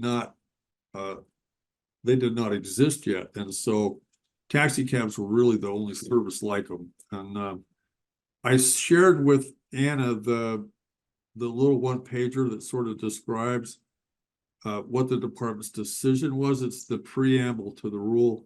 So if Anna, if you could send that out, as well as the slides that I sent you, if you could send those to the council members, I would much appreciate it. And then with that, Emily, I'm going to turn it back to you.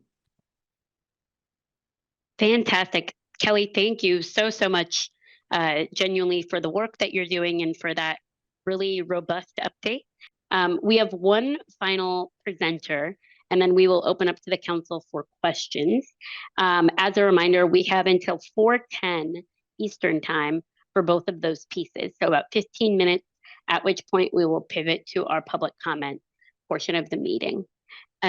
So our third, but certainly not least, last but not least panelist is Nick Faella, a trial attorney in the Disability Rights section of the U.S. Department of Justice Civil Rights Division. NCD continues to hear from the community that it is very difficult or impossible even to get wheelchair accessible taxi cabs and wheelchair accessible Ubers or Lyfts. NCD staff and council members also experience when we travel. We're interested in hearing what the federal law requires of taxi companies and of companies like Uber and Lyft with regard to providing wheelchair accessible vans and the rights of people with mobility disabilities. We know, Matt, that you have been greatly involved in this work. So we thank you, and we thank you for your time here today. I'll turn it over to you.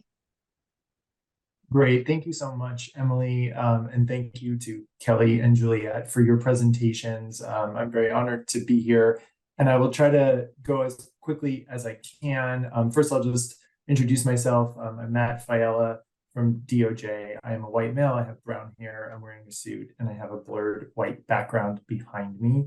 I am a trial attorney in the Disability Rights section, or DRS, at the Civil Rights Division at the Department of Justice.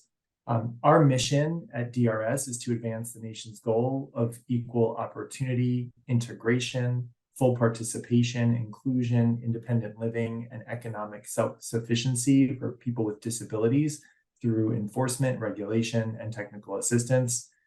We work to do this by implementing the ADA, Section 504, the Genetic Information Non-Discrimination Act of 2008, or GINA, and our enforcement, regulatory, coordination, and technical assistance activities, along with innovative mediation program, provide our multifaceted and dynamic approach for carrying out our mission.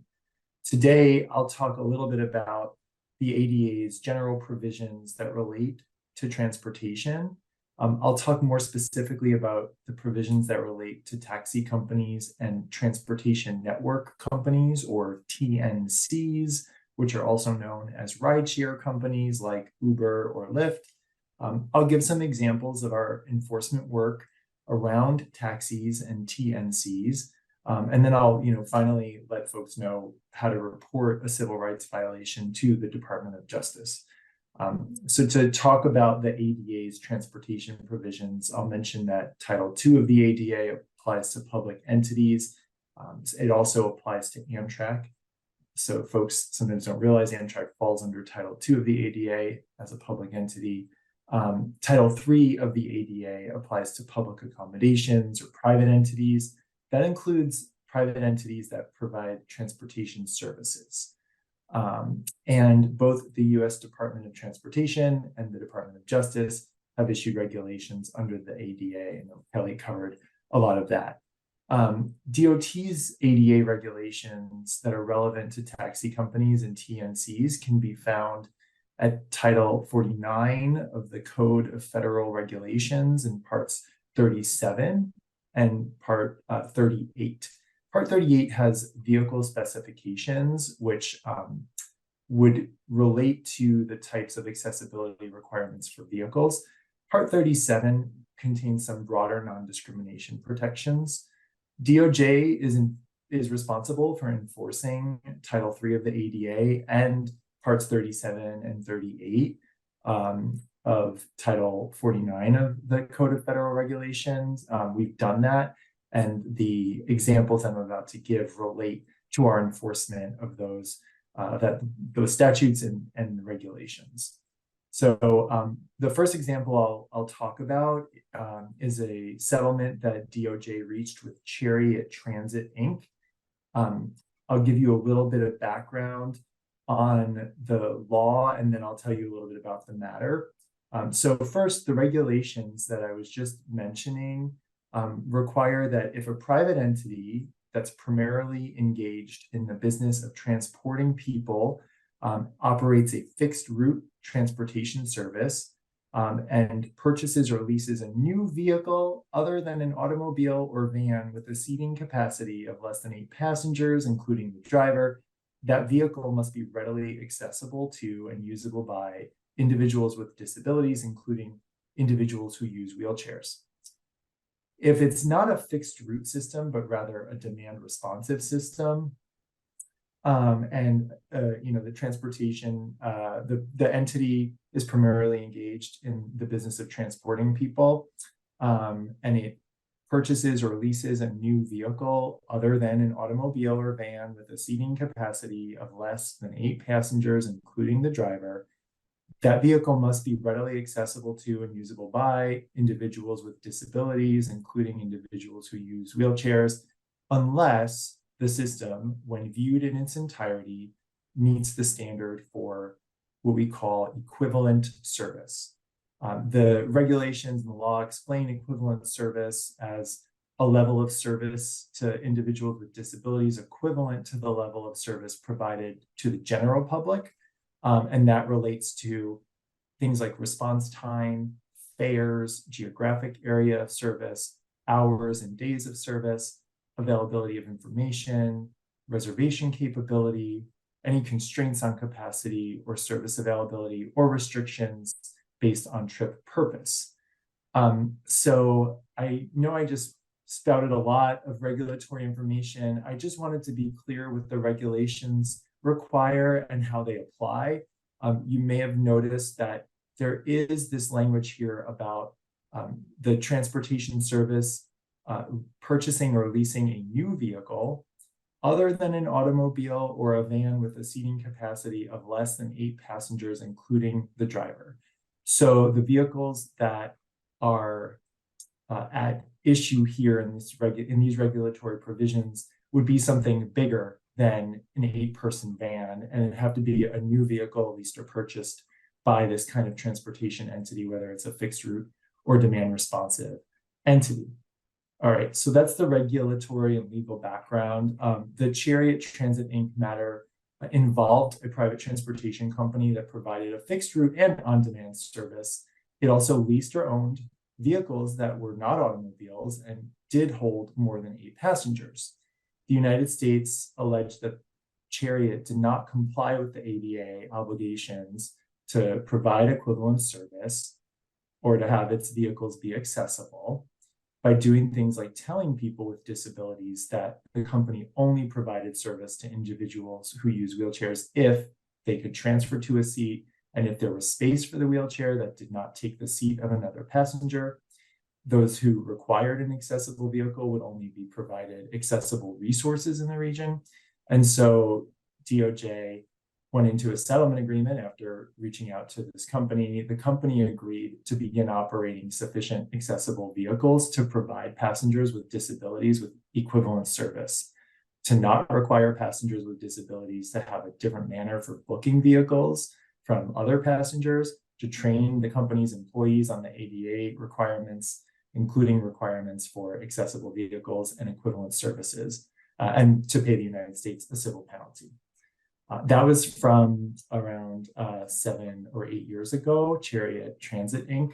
A little bit more recently, in 2020, DOJ reached a settlement with a transportation network company called Lyft. I imagine folks have heard of Lyft. This involved allegations that Lyft was denying rides or otherwise engaging in discriminatory mistreatment, like making rude comments to passengers with disabilities who use wheelchairs or walkers or mobility aids.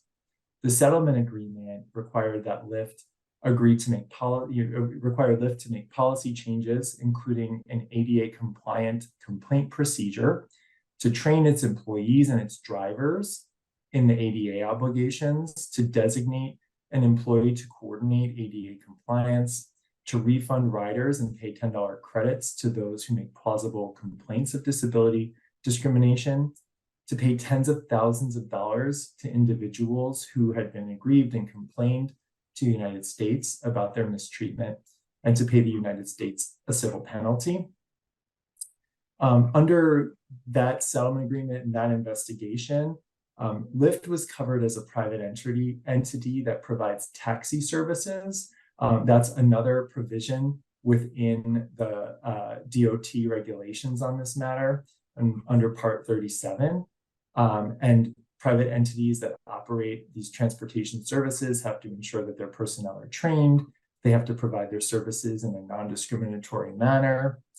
They can't refuse to provide services to individuals with disabilities, or refuse to assist with stowing of mobility devices. They can't charge higher fees or fares for carrying individuals with disabilities. And so here, I mentioned they also have to designate at least one individual to ensure ADA compliance and have a prompt and equitable complaint resolution procedure. So that was the Lyft agreement from 2020. Then in late 2021, the United States sued another TNC, Uber Technologies, Inc. Again, I imagine folks have heard of Uber. Uber had a practice of and a policy of charging what they call wait time fees to all customers, including customers with disabilities, even if those customers may need more time to board a vehicle than Uber was giving them, which was 2 minutes before the fee would be imposed. So the United States sued Uber as a private entity, primarily engaged in the business of transporting people under the ADA, for charging illegal fees, for denying adequate boarding time, which is something that ADA requires, and for denying people reasonable modifications to the company's wait time fee policy. Uber did settle with the United States and agreed to change its policy to allow people with disabilities and their frequent companion travelers to opt into a fee waiver program so that they wouldn't be charged. For individuals who don't opt into that program and are charged wait time fees because of disability, Uber agrees to promptly refund them. It agreed to advertise the program, to train its staff on the new policy. It also agreed to provide payment to over 65,000 individuals who have been charged wait time fees likely due to disability, over $2 million to individuals who had complained to the United States or to Uber, and to pay the United States a civil penalty under a 2-year settlement agreement. So again, those provisions about requiring equitable fares, about providing adequate boarding time, and requiring reasonable modification to policies all come from different provisions of the ADA and from DOT's regulations that the United States enforces. Also, in the Uber case, the Attorney General did commence the action based on a determination that Uber had engaged in a pattern or practice of discrimination, and that a group of persons had been discriminated against. And it rose to the level of raising an issue of general public importance. So we used that provision of the ADA for our enforcement. I was, part of the litigation team in that case, and am, happy with the result and hope that many people are now not being discriminated against under that policy. So I'm giving those 3 examples of DRS's and DOJ's enforcement in the area of providers of transportation services like TNCs or taxi companies. I did go over some of those regulatory provisions relating to vehicle accessibility. And we do have so much of our work at the Disability Rights Section and at DOJ is complaint driven, meaning we really do rely on the public to send us reports of discrimination. And so what I'm doing right now is sharing in just the chat to the hosts and panelists the link to our complaint reporting page so that any individual can file if you believe that you are aware of a civil rights violation under the federal law. So thank you so much. Thank you so much, Matthew, for your time and again your update and your willingness to join us today.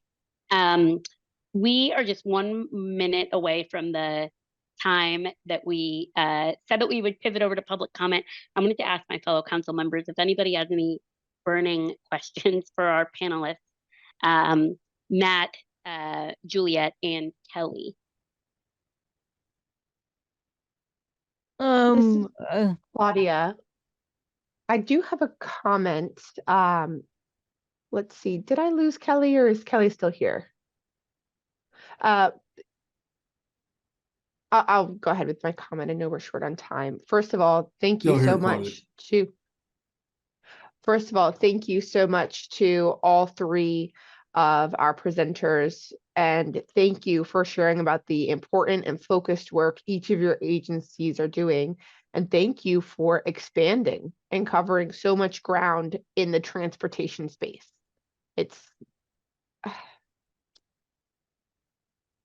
I can only say positive things. And at the same time, something that I just wanted to flag, just to put on your radar, maybe we don't have time for further discussion today. When it does come to transportation, another accessibility challenge that's involved is for the deaf and hard of hearing community. So hopefully that's something that you'll continue to be mindful of and add into all of these oppressive time policies in regards to physical accessibility issues in terms of wheelchairs being lost and broken, not being able to access the bathroom. Those are absolutely paramount. But as a deaf person myself, I can't tell you how many times after my transportation, after my Uber or Lyft ride, I get an email telling me that I have a low rating from the driver. And I was wondering what I did. And it may be that the driver was talking to me and felt that I was rude or unfriendly, and I have no idea what I did. And I get threatened with a ban from these transportation platforms. So lack of training is also a barrier, just as you already know. The same thing with airlines not having captions for announcements or flight delays or gate changes. There's no captions or visual notification. So I just wanted to bring that up, but I am so encouraged by the work each of you is doing in your agencies and your ongoing work. For all participants today who are joining, please continue to make your voices heard and find the time to continue to submit those comments and complaints that are a direct result. These results are from your willingness to raise your voice and share your experiences with barriers. So thank you.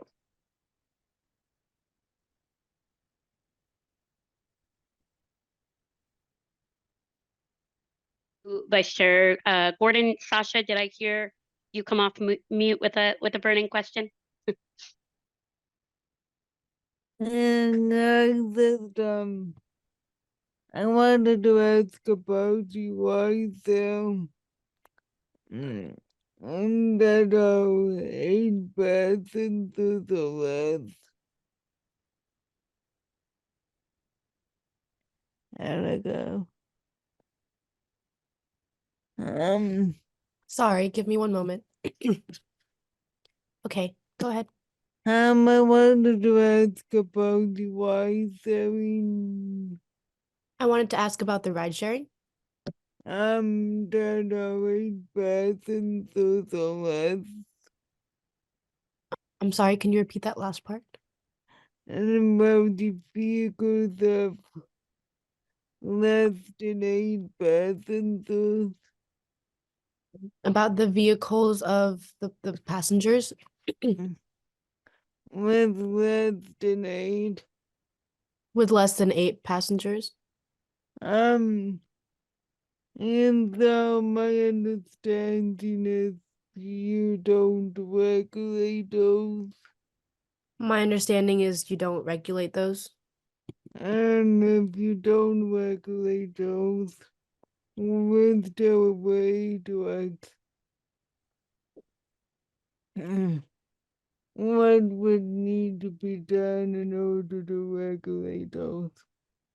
My question is, what would be done in order to regulate those? Like what would need to be done? What would need to be done?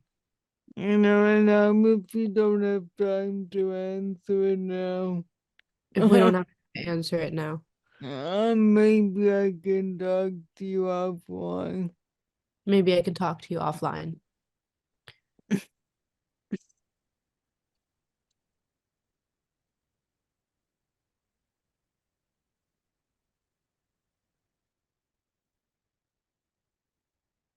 We do have a moment if you wanna take a chance to respond, or if you'd like to connect with Sasha offline. I can, I actually can respond Sure. quickly. And then I'll be happy to talk offline too, but the thing that I sent to Anna to send around on taxi cabs was done in the 90s, right? The early 90s, right after the ADA. So it's old. I mean, the world is a completely different place than it was then. And Matthew, I think, could chime in on this too, but the whole thing about when viewed in its entirety, do they provide equivalent service? I think the answer to that today is no, they do not provide an equivalent service. So I think they should be required to. So I don't know what the mechanism is to trigger it. Maybe Matthew can address that better, but I think the whole determination that they didn't have to do make anything other than an automobile accessible, or they needed to make everything other than an automobile accessible, I think needs to be revisited, because the Lyft and Uber didn't exist. None of that stuff existed. So I think, and the access was completely different back then.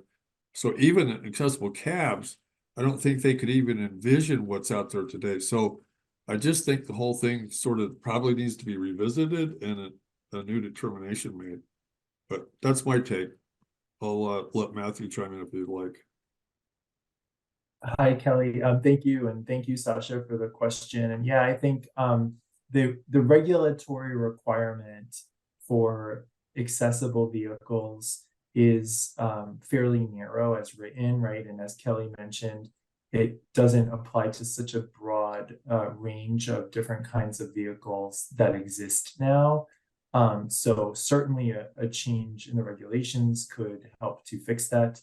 I will point out that in addition to the specific requirements about accessible vehicles, we do have broader non-discrimination requirements for private entities that provide transportation services. So even if we may not be able to require that they have an accessible vehicle, if they don't, lease or purchase a new non-automobile that has a capacity of, more than 8. Even if we can't get to the accessibility of the vehicle, I've given the examples about Lyft and Uber just to try to demonstrate that, unfortunately, there are many other kinds of discrimination that people with disabilities may face, and we do stand ready to continue to enforce the law in those situations. And again, folks can file complaints with us. We definitely want to know about what is happening as the transportation industry evolves. And as Kelly mentioned, we encounter types of transportation that probably weren't even thought about back in the 90s. So please do continue to let us know. Hey, Emily, if I could just real quickly, I'd like to respond to Claudia. But well, first of all, hi, Claudia. Secondly, though, Hi, Kelly. I think there's a lot of things the department has actually done to increase accessibility for people who are deaf. Like we one of the things I forgot to mention was that we had released at least $1 billion for airport terminal improvements, and 75 of those 80 grants were actually disability related, and a number of those added in visual signs for gate changes, that kind of stuff. Audio loops in the airports. Audio loops are going to be on all of the new Amtrak cars, and there's going to be also caption and visible signs in the train cars that they're building as well. And so there is a number of things that we have done around people with deafness or hearing impairments as well in the department. And the last thing I'll say is that when it comes to air travel, I mentioned what the United agreement was, and that they've started including captioning on both in-flight communications and even entertainment.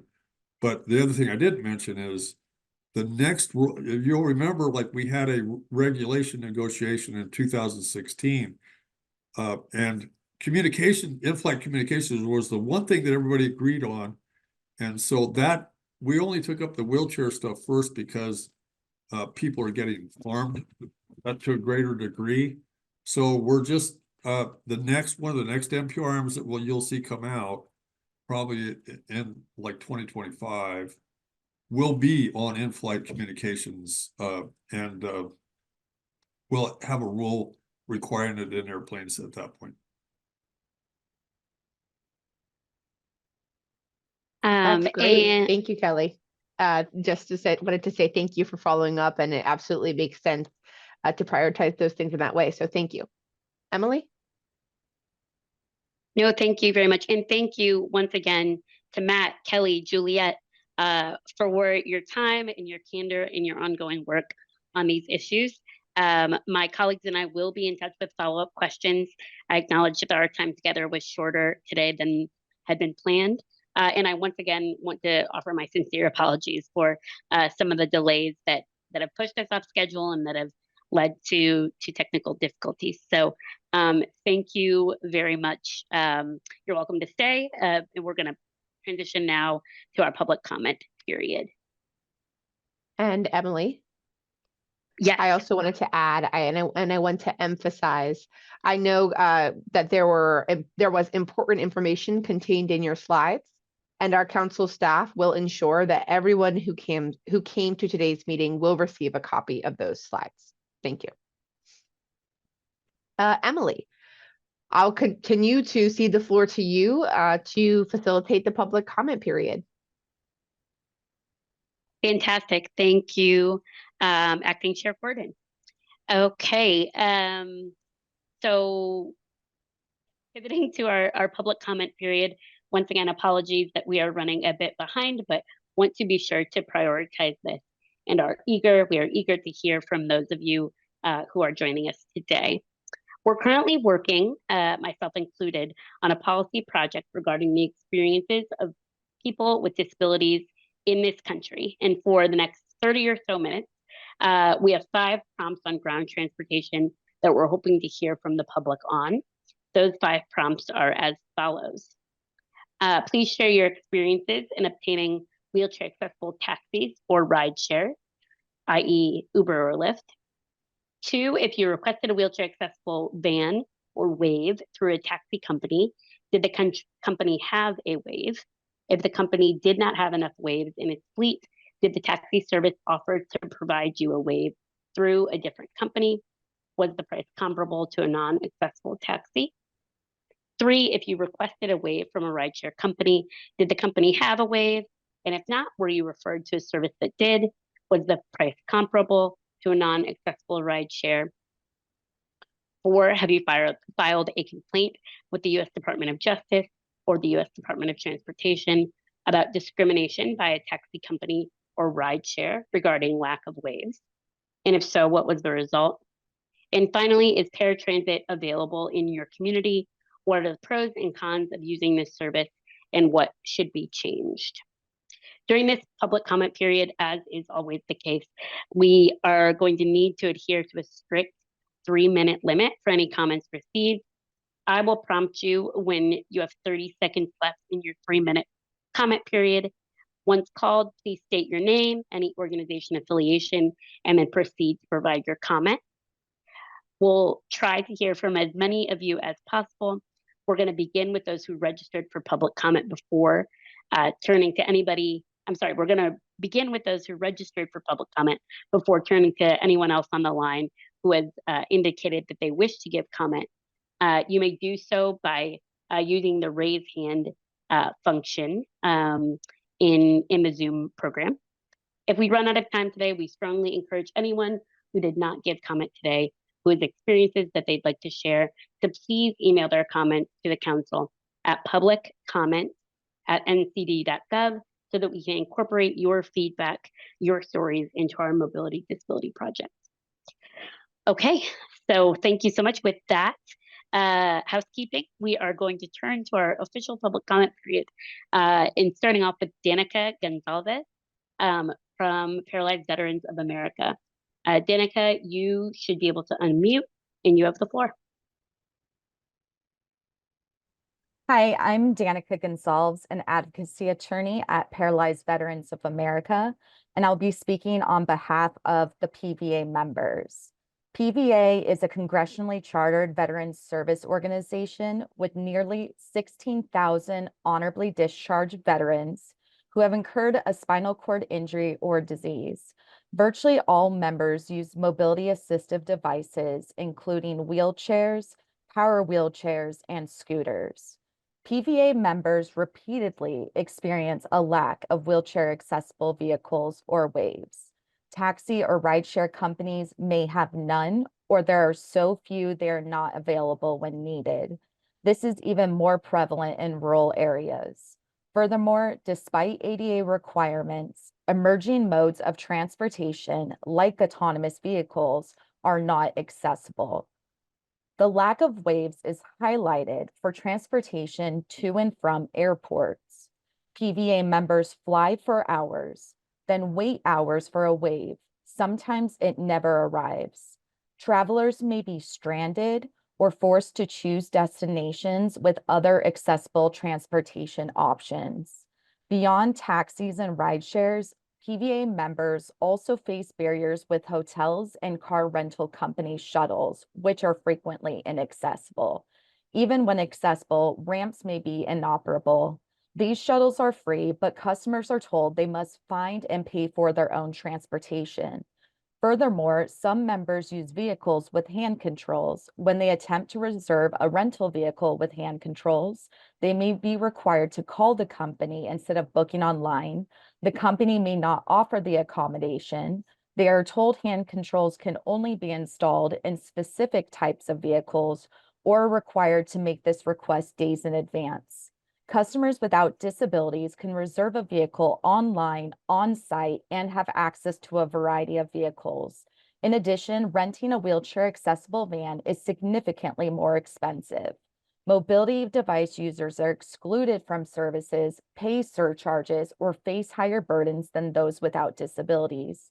Paratransit service raise additional transportation burdens. Services may be limited in geographic areas and hours.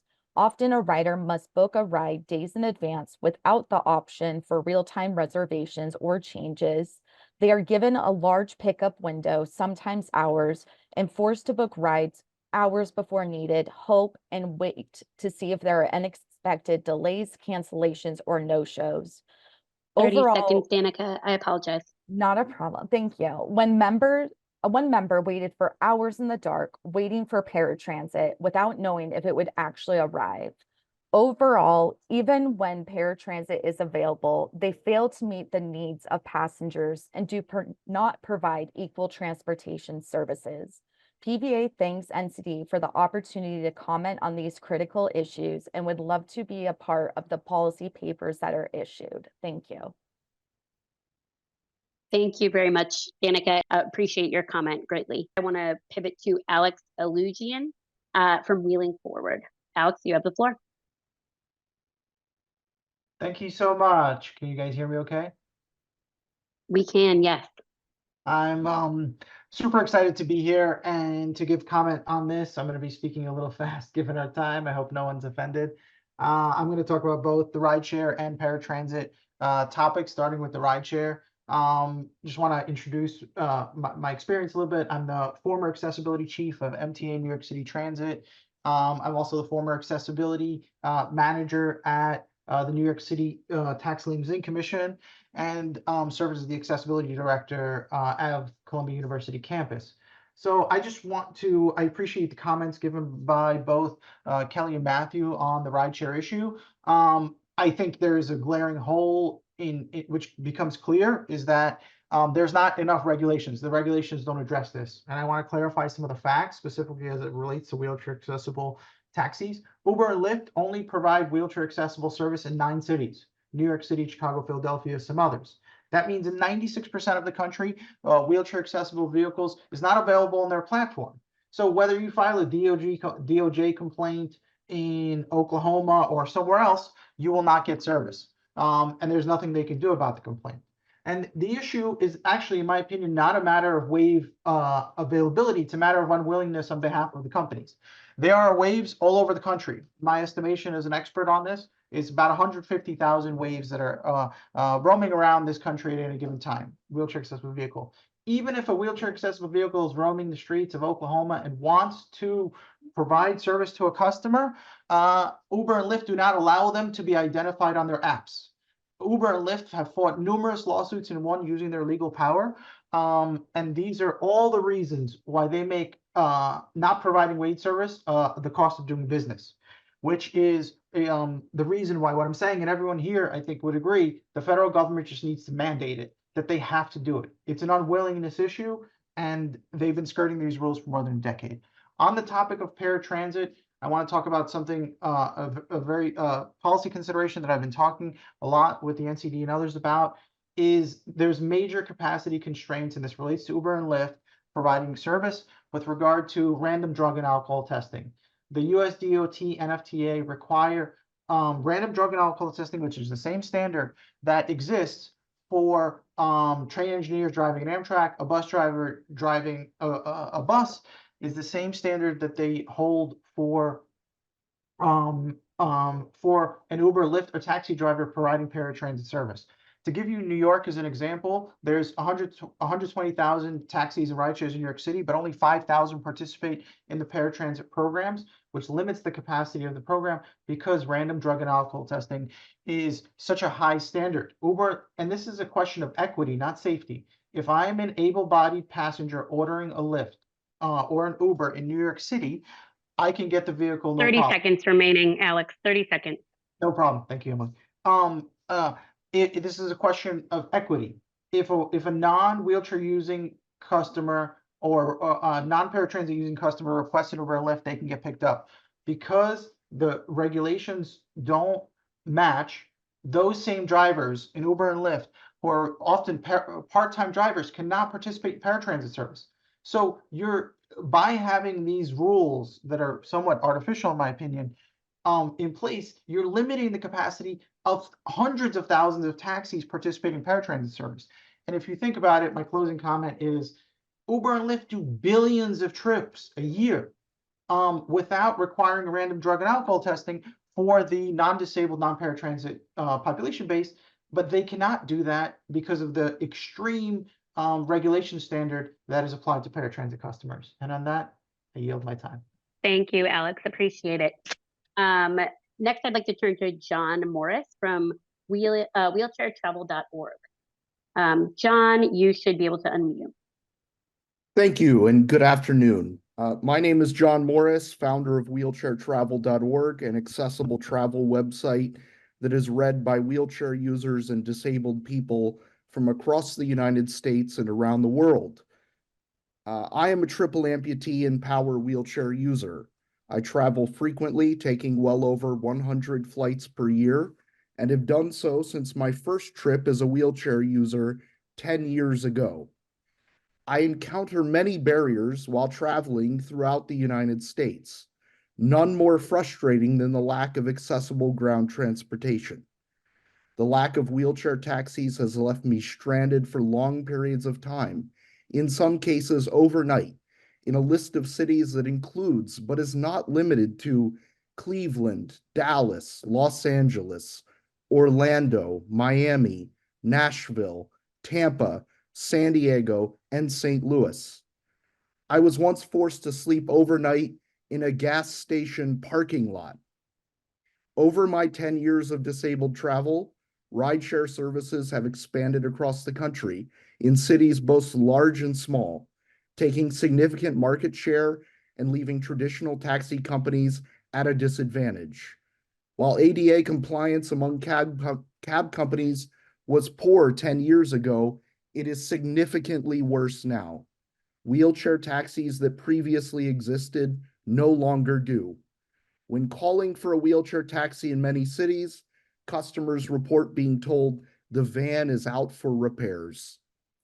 Where adapted taxis do exist, most operators require reservations of 24 hours or more in advance and only operate during normal business hours from 9 a.m. to 5 p.m., policies which restrict the freedom of disabled people. Why is this? It's because ADA taxis are not kept in continuous service, but instead spend the night at the homes of their daytime drivers. A small number of U.S. cities, fewer than 10, have gained concessions from rideshare operators to provide accessible services. However, those services rarely operate around the clock. With few exceptions, the availability of wheelchair taxis has decreased significantly, particularly following the pandemic. Pricing discrimination also serves as a barrier to taxi transport. Wheelchair 30 users seconds, desperate John. for I a apologize. pickup 30 seconds. Wheelchair users desperate for a pickup may be forced to pay above metered rates to guarantee a ride, even in large cities like LA, where I observed this last year, and in Nashville, where a taxi driver attempted to extort me. We desperately need to update ADA regulations to account for this changing transportation economy, and I look forward to submitting more detailed recommendations in written form. Thank you. Many thanks, John. I'd like to now pivot to John Sage, who is with Sage Inclusion. John, you should be able to unmute. Great. Can you hear me, Emily? Sure can. Yes, thank Wonderful, wonderful, and honored that I get to follow my friend John Morris. I'm John Sage. I'm a manual wheelchair user. I'm CEO of 3 accessible travel companies, and I'm on the U.S. Travel and Tourism Advisory Board, advising the U.S. Secretary of Commerce on accessibility issues. I'm the chairman of that committee, and I know that the supply and the need for this has been discussed a good bit, so I want to add a little bit different context to it. And it's really my experience in the travel industry as to how accessibility changes get made. And so what my experience has been is that if it's disabled people advocating for accessibility, there's only so much that can happen. What really has to happen, and is more effective, is if you can get able-bodied money dependent, it becomes dependent on things being accessible. So I'll give you a few examples. So one of the things that we put in our recommendations to the U.S. Secretary of Commerce was to use the purchasing power of the federal government to ensure accessibility. So the President Biden's, one of his first executive orders talked about the workforce being accessible and equitable. And right now, the federal government employees have to do a lot of work on their own to plan their own trips. And so it's not equitable. And so that's something that can happen, is use the purchasing power of the federal government. I'll also say that events, meetings and events, if we can get accessibility into the RFP process, the request for proposal process, where accessibility is one of the factors in determining where an event or a conference or a sporting event or some big a big expensive occurrence is occurring, that will get accessibility on the radar. And the last thing really is just to ensure the Department of Transportation ensure alignment with the Department of Commerce. I think this is something that can be tackled on multiple fronts, and would really make some progress here. So I really want to thank the council and everybody involved for this. This is certainly a needed area, and I appreciate all this effort. Thank you very much, John. I'd like to pivot now to Carol Tyson. Carol is joining us from DREDF, the Disability Rights Education and Defense Fund. Good afternoon. I'll be sharing anecdotes gathered from DREDF friends and colleagues, as well as concerning trends. Regarding experiences with paratransit, paratransit remains a critical option for people with disabilities. Unfortunately, long and often unpredictable wait times for pickup remain an issue. In addition, we have heard that adequate time is not being given for passengers to get to the vehicle that is picking them up. And when a paratransit trip is a shared trip, what could be a 20-minute trip easily turns into a 3-hour or even longer trip. These long and unpredictable wait times combined with shared rides can lead to riders being late for or losing their jobs or canceled medical appointments. We have heard instances of drivers taking actions that lead to an unsafe atmosphere. Recently, a paratransit driver threatened to call the police when a rider had difficulty leaving the vehicle. The transit agency sent a warning to the rider rather than taking steps to ensure their safety and well-being. DREDF is concerned with any transit policy which leads to unnecessary interactions between police and disabled passengers, especially disabled Black and Brown passengers who are disproportionately harmed in these interactions. We have also heard on the flip side that the social interaction between a driver and passenger can provide an important social connection for riders who might otherwise be isolated. Regarding use of wheelchair accessible taxis and transportation network companies, or TNCs, as was just noted, Uber and Lyft only provide wheelchair accessible vehicles or WAVE service in select markets. In cities where WAVE service is not offered, Lyft provides a link on their website to paratransit options in those markets. However, the link is broken and takes the user to a page that is no longer active. Many transit agencies partner with TNCs and taxi companies to provide alternatives to paratransit. Unfortunately, we hear that there are not enough WAVE vehicles to meet demand. In Washington, D.C., WMATA partners with TNCs and taxis to provide a free on-demand alternative that is not a shared ride. We have heard that the service does not provide Uber WAVE vehicles because the staff would rather leave the limited WAVE vehicles on the streets for wheelchair users who want to hail a ride in real time. In many areas where TNCs operate, transit ridership has decreased and the numbers of taxis and wheelchair accessible taxis has decreased as well. There are many studies that show this. Decreases in transit ridership can lead to cuts in transit hours and routes, which can also lead to cuts in paratransit service areas. In addition, New York City recently implemented policies pushing to make taxi and TNC fleets all electric. The current requirement allows for gas vehicles to still be operated if they are wheelchair accessible. DREDF is advocating for any alternative fuel or cleaner transportation mode to also be fully accessible, including to wheelchair users. Finally, Waymo is currently providing autonomous on-demand commercial service similar to Uber and Lyft. They claim their AVs are safer. Waymo does not offer an autonomous wheelchair accessible vehicle option, nor have they shared plans to do so in the future. Thank you again for the opportunity to share and for all you do at NCD. DREDF looks forward to supporting your efforts in these areas, and I'll submit my comments in writing as well. Thank you. Thank you much, Carol. I want to turn to our final two pre-registered commenters. Thank you for your patience. Kent Kaiser, I invite you to unmute and begin comment.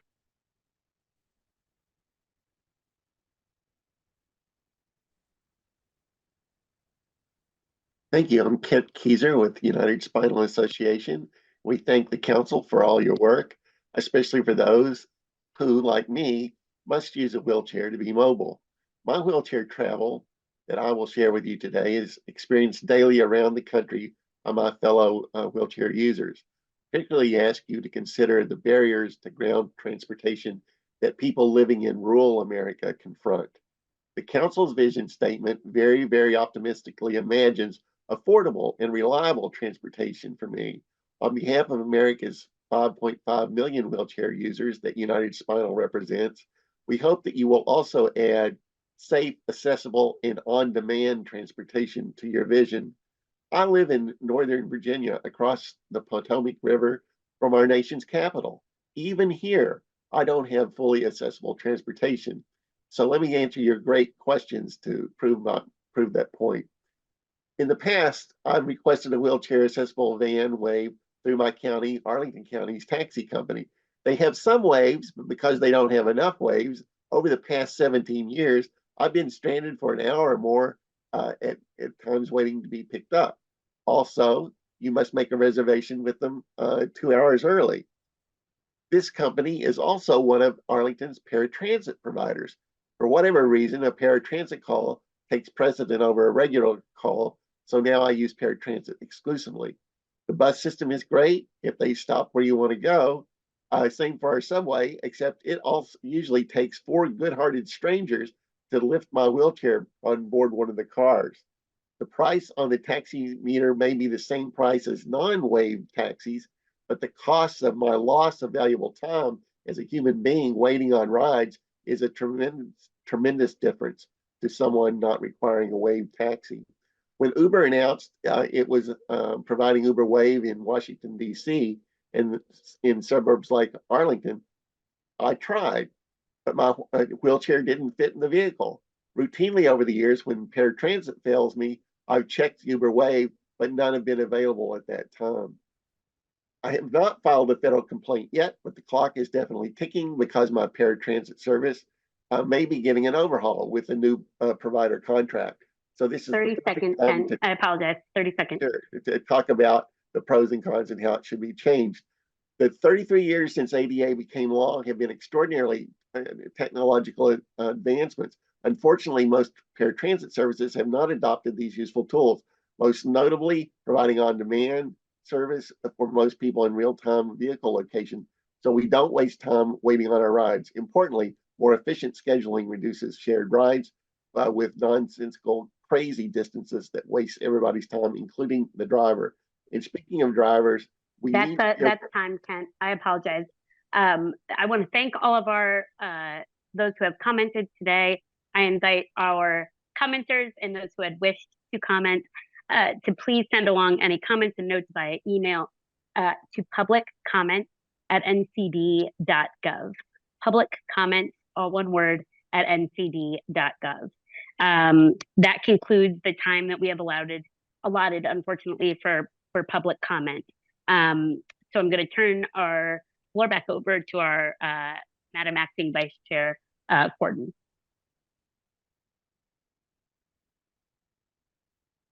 Thank you, Emily. Thank you for running that important part of today's agenda.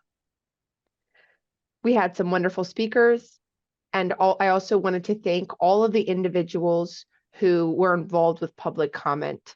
This is really the heart of NCD, listening to our community, listening to your counsel on our policy and our programs, and being able to pass that along to the federal government and various agencies. So thank you to all the public commenters from today. I will now turn it over to our general counsel, Joan.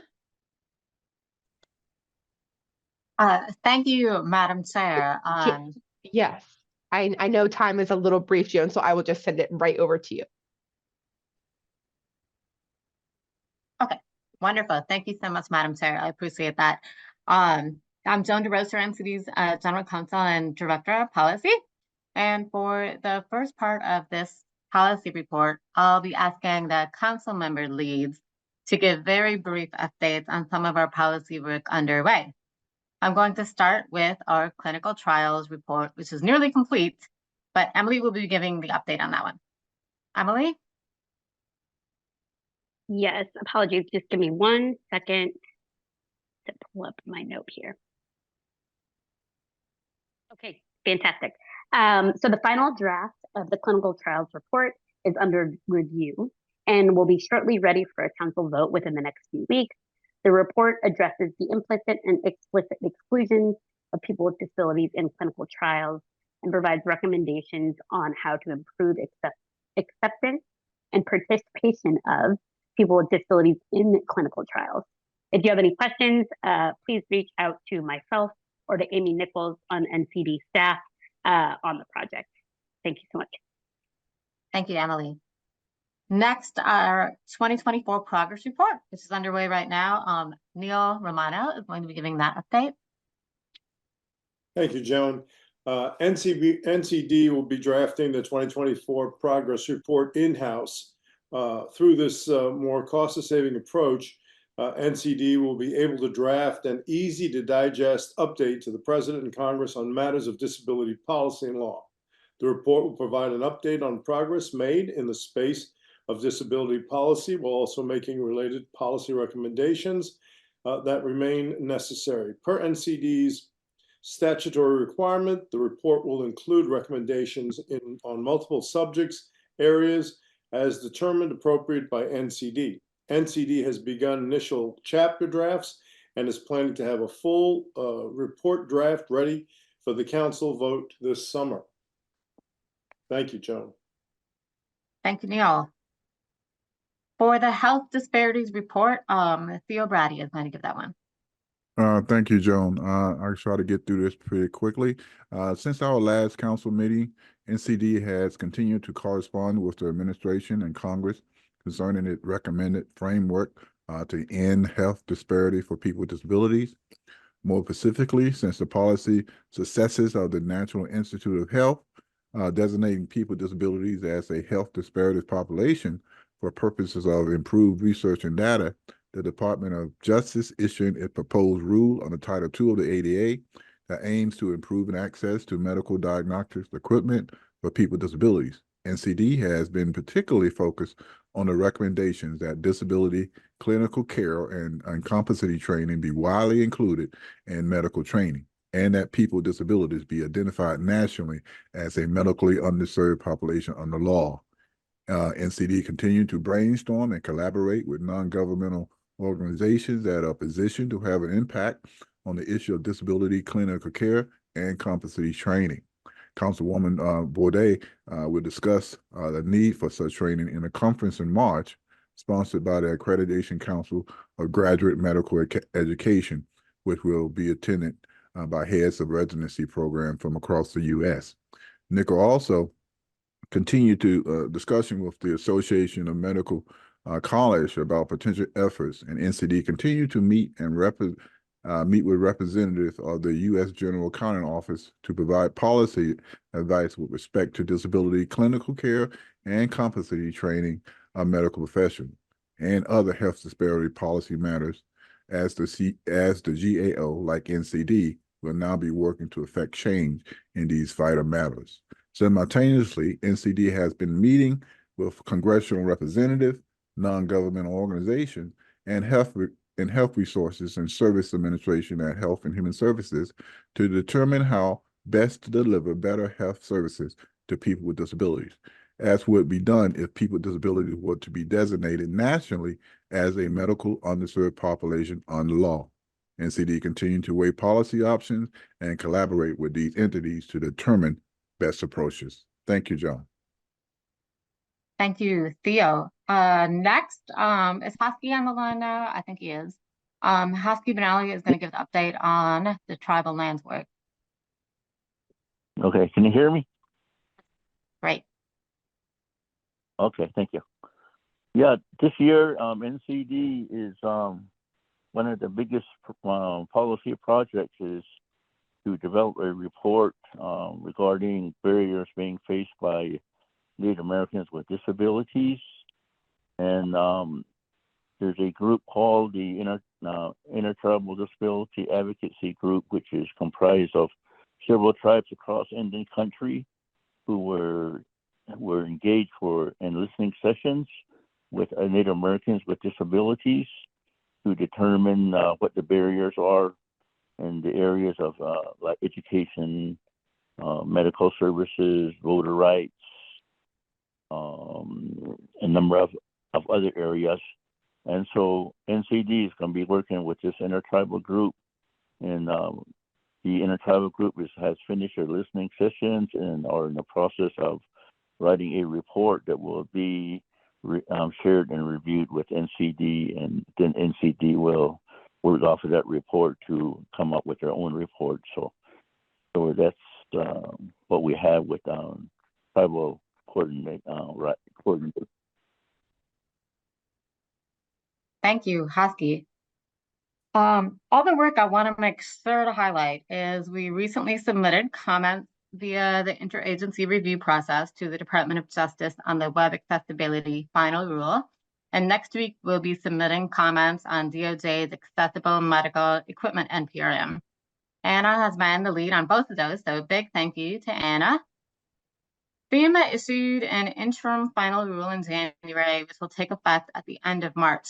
It will streamline the intake process for disaster survivors, and many of the new regulations benefit people with disabilities. So that's some good news. NCD has been making those recommendations for many years. So big thank you to Amy, who has been the lead on our FEMA work thus far.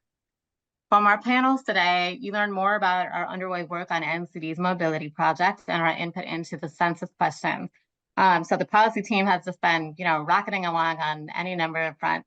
And finally, we are in the process of setting up a new subcommittee list for council members. So please let me know if you have any interest in any particular projects or topic areas, and we can do some juggling if needed as we go forward.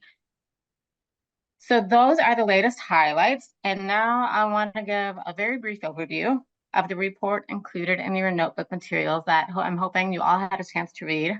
The title of our latest report is From Fetal Surgery to Gene Editing: The Current and Potential Impact of Prenatal Interventions on People with Disabilities. As Madam Chair mentioned, this report is the next report in NCD's bioethics series, which the policy team started in 2019. We started the series because despite the growing understanding that disability is a normal part of the human experience, the lives of people with disabilities continue to be devalued in medical decision-making.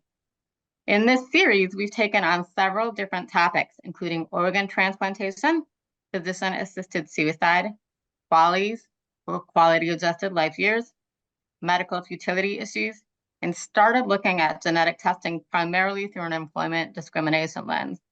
This next report that you're voting on today also looks at genetic testing. But here we looked at prenatal interventions that can include a host of technologies and applications, ranging from fetal surgery to repair a lesion in utero for a baby with spina bifida, to pre-implantation genetic diagnosis, screening out embryos with certain conditions, to human heritable genome editing to alter the DNA of an embryo to modify a genetic trait.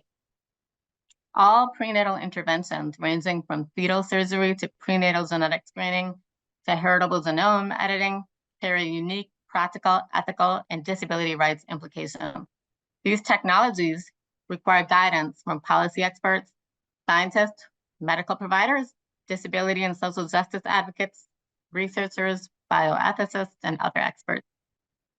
The report that we are issuing now identifies the possible impact of these technologies on the disability community, gathers input about recommended policies and practices to ensure that any prenatal technologies developed and utilized are determined by including people with disabilities as decision makers who have experience living with various prenatally diagnosed conditions, and aims to provide recommendations to ensure any prenatal interventions do not disproportionately harm people with disabilities as a historically marginalized population. Each report in the series, including this one, examines how these areas are developing as a result of technological and scientific advances, as well as changes to the law and healthcare delivery. A combination of original research, stakeholder and scholar interviews, literature reviews, reviews of media reports, and legal analysis where appropriate is used to examine each topic. As always, each report includes findings based on these thorough examinations and makes recommendations to lawmakers and policymakers that we hope will ensure the lives of people with disabilities are valued on an equal basis with others, and will allow for people with disabilities to make healthcare decisions in a non-coercive environment that respects dignity, privacy, and autonomy. I would be remiss if I did not thank Stephanie Meredith, who did her doctoral practicum with NCD by researching and writing this report. She did an extraordinary job on this. I hope you all had an opportunity to read it. It's a fabulous report. And with that, I turn it back over to Madam Chair to call for a vote.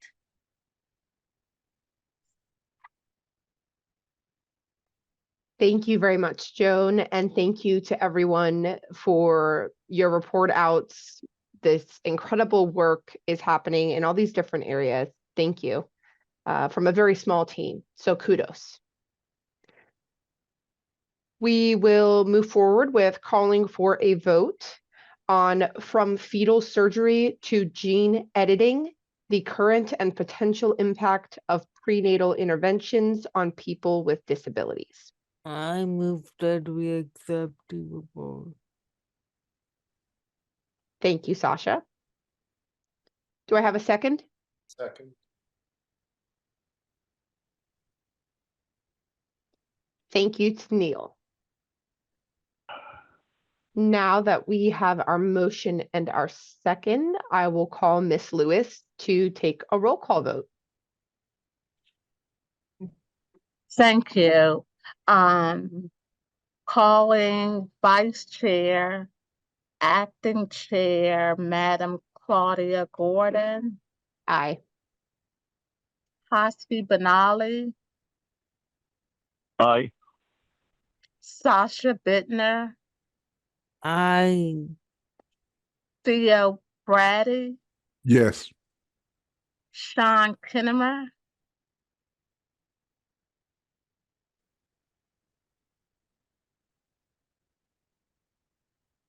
Sean Kinnemer proxy.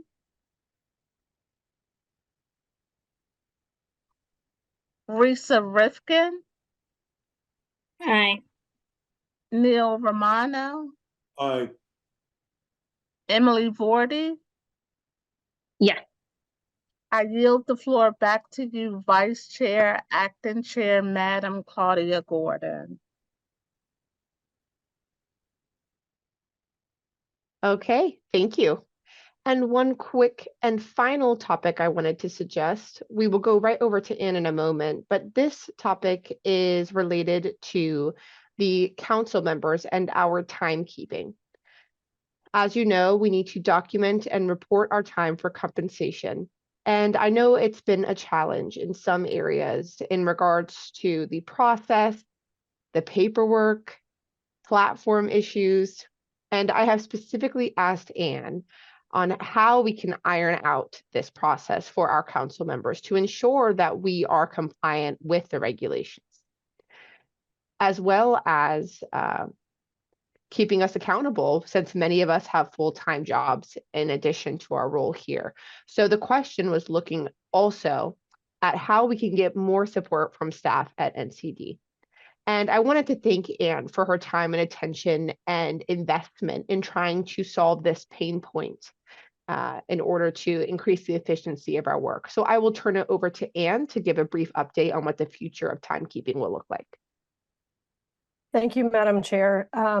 Just a quick one. We talked internally about this, as Claudia mentioned, and what we want to do is ease the pain and ease the burden. So you were told in your orientation process that all members every 2 weeks needed to turn in 2 things. They needed to record their time in HR Links, and we've been doing trainings to that to effectuate that with Nuttery playing a leadership role on that front, and that you also needed to turn in an SGE Excel sheet noting the days that you worked. SGE standing for Special Government Employee. And you may remember, you may not, that during your orientation, you received a memo in your materials regarding what special government employees, timekeeping, why we need to kind of keep account of days so that you don't work past the 130-day limit that you have in a year. And so if you need any more information on day counting, we can get with you offline. Joan can go over any questions you have about that particular memo or that particular process. But what we wanted to come back to you with as a solution that we hope will at least begin to ease the burden is going forward for any members who are not billing, and some members choose not to. For any members who are not billing, they can simply email once a pay period when Stacy sends his reminder out and tell Stacy the days they worked. So they just, all they need to do is hit reply to Stacy's email and report the days that they worked. From there, the AFO team will take the information and populate the SGE report for the individual member. So you no longer need, if you're not billing, you no longer need to enter any information in the SGE report, and you don't need to enter your time in HR Links since you're not billing. For members who are billing their time, whether through HR Links or in some cases because of accessibility or security reasons, there are a few of you who are doing it through paper form. For you, those of you who are billing your hours, all you need to do is bill your hours. So every 2 weeks, enter your time, whichever way you're doing it currently. If you're doing it through HR Links, continue doing it through HR Links. If you're doing it through paper form with the AFO team because of security or accommodations reasons, continue doing that. Staff are going to take the next step and translate the information from your timesheet into the SGE report. So the big ticket takeaway from this update is no more SGE reports. If you're giving us your time, we will populate the SGE information for you. You no longer have to do that yourselves. And then we just also wanted to emphasize, if members are having access issues with HR Links, and you need staff to enter the time for you, like if you have been having accommodations issues, or if you've never taken the plunge to experience the joys of HR Links, most of you will know. Thank you, Theo. HR Links is a painful, torturous, horrible timekeeping system. But unfortunately, we are constrained to use it because of our HR vendor. And so we don't have a say-so in changing the software, unfortunately. So for those of you who continue to struggle with it, or sometimes even the staff have issues, we don't expect to, but we log in and we can't get through. We're getting a spinny wheel, or we're getting error issues. If that's the case, just reach out to the staff and we'll do our best to assist you. We'll do, a flyover, we'll give you air support. So we want to just re-communicate to you. It would be extremely helpful to us to get real-time timekeeping, because then we're not dealing with surprises, especially in CR periods of time where we have such small budget that we're working with. And it helps us to, kind of keep a real-time accounting of the hours, and also identify problems as they're coming up as close to real-time as possible, because we have had issues with that as well. And so again, big message is no more SGE reports. As long as you're providing those real-time timekeeping, we will take care of the rest. If you're not doing billing, you have nothing to do except tell the staff what days you worked. That's it. And we'll take it from there. And then again, if you have any additional HR Links training needs, troubleshooting needs, reach out to Nettary. She's very happy to help. And going forward, Sean couldn't be at this meeting unexpectedly, but he has decided to take it upon himself to do some individual outreach to members to find out what is and isn't working with them, and also try to, bridge the gap to the extent that we have more work to do on addressing any policies or procedures to make it even less painful. But we're hoping that this interim step will at least get us moving in the right direction. Happy to field any questions. No, this is very helpful. Thank you very much.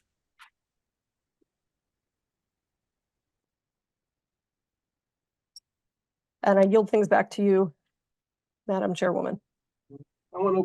Thank you. Thank you, Anne, for providing that clarification for everyone. We greatly appreciate your assistance. Okay, Excuse so me, now, Madam Chair, this is Nettary. I just have one comment to make, because I know there has been issues with council members who said they submitted their time in HR Links, but they weren't paid. So if I can just reiterate, for those that are submitting their time in HR Links, if you can just ensure that someone from the AFO team, either myself or Mr. Brown, is aware so it could be approved. So the only reason, and I know, Emily, this happened to you, the only reason you did not receive payment because your time was not approved. So after I approved it and I notified GSA, you were paid. So if anyone's submitting their time in HR Links, If you didn't receive confirmation that your time has been approved, please notify either myself or Stacy Brown so we can look into HR links to ensure your time has been approved for payment.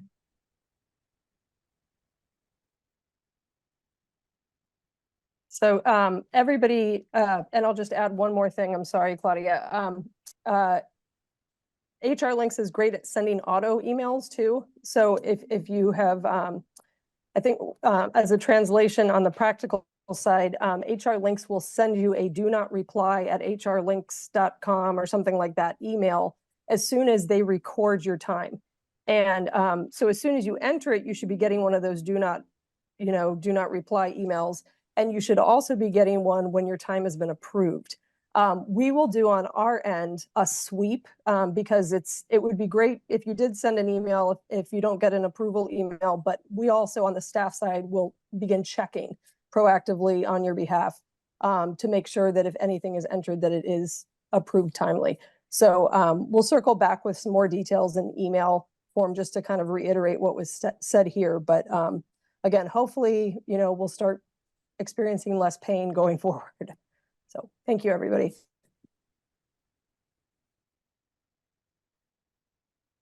All right. Thank you again, Anne. And so now we are at the end of our meeting. Thank you to everyone for your patience and for bearing with us this far. I notice our numbers are declining. So I did want to thank everyone who had participated with us today, who bore with the technology issues. Thank you so much for your patience. Lastly, I would just like to ask if there's any new business. Seeing none, no new business or issues from council members, then I would move to formally close the public portion of the meeting and enter into our closed session. Do we need a motion to close, or? Madam Chair, we will, advice, Anne. we will, you will ask for the motion to adjourn the meeting from the closed session. And at this time, we can say goodbye to everybody and ask the staff to depart and the public to depart. And we will enter into a closed session once we are able.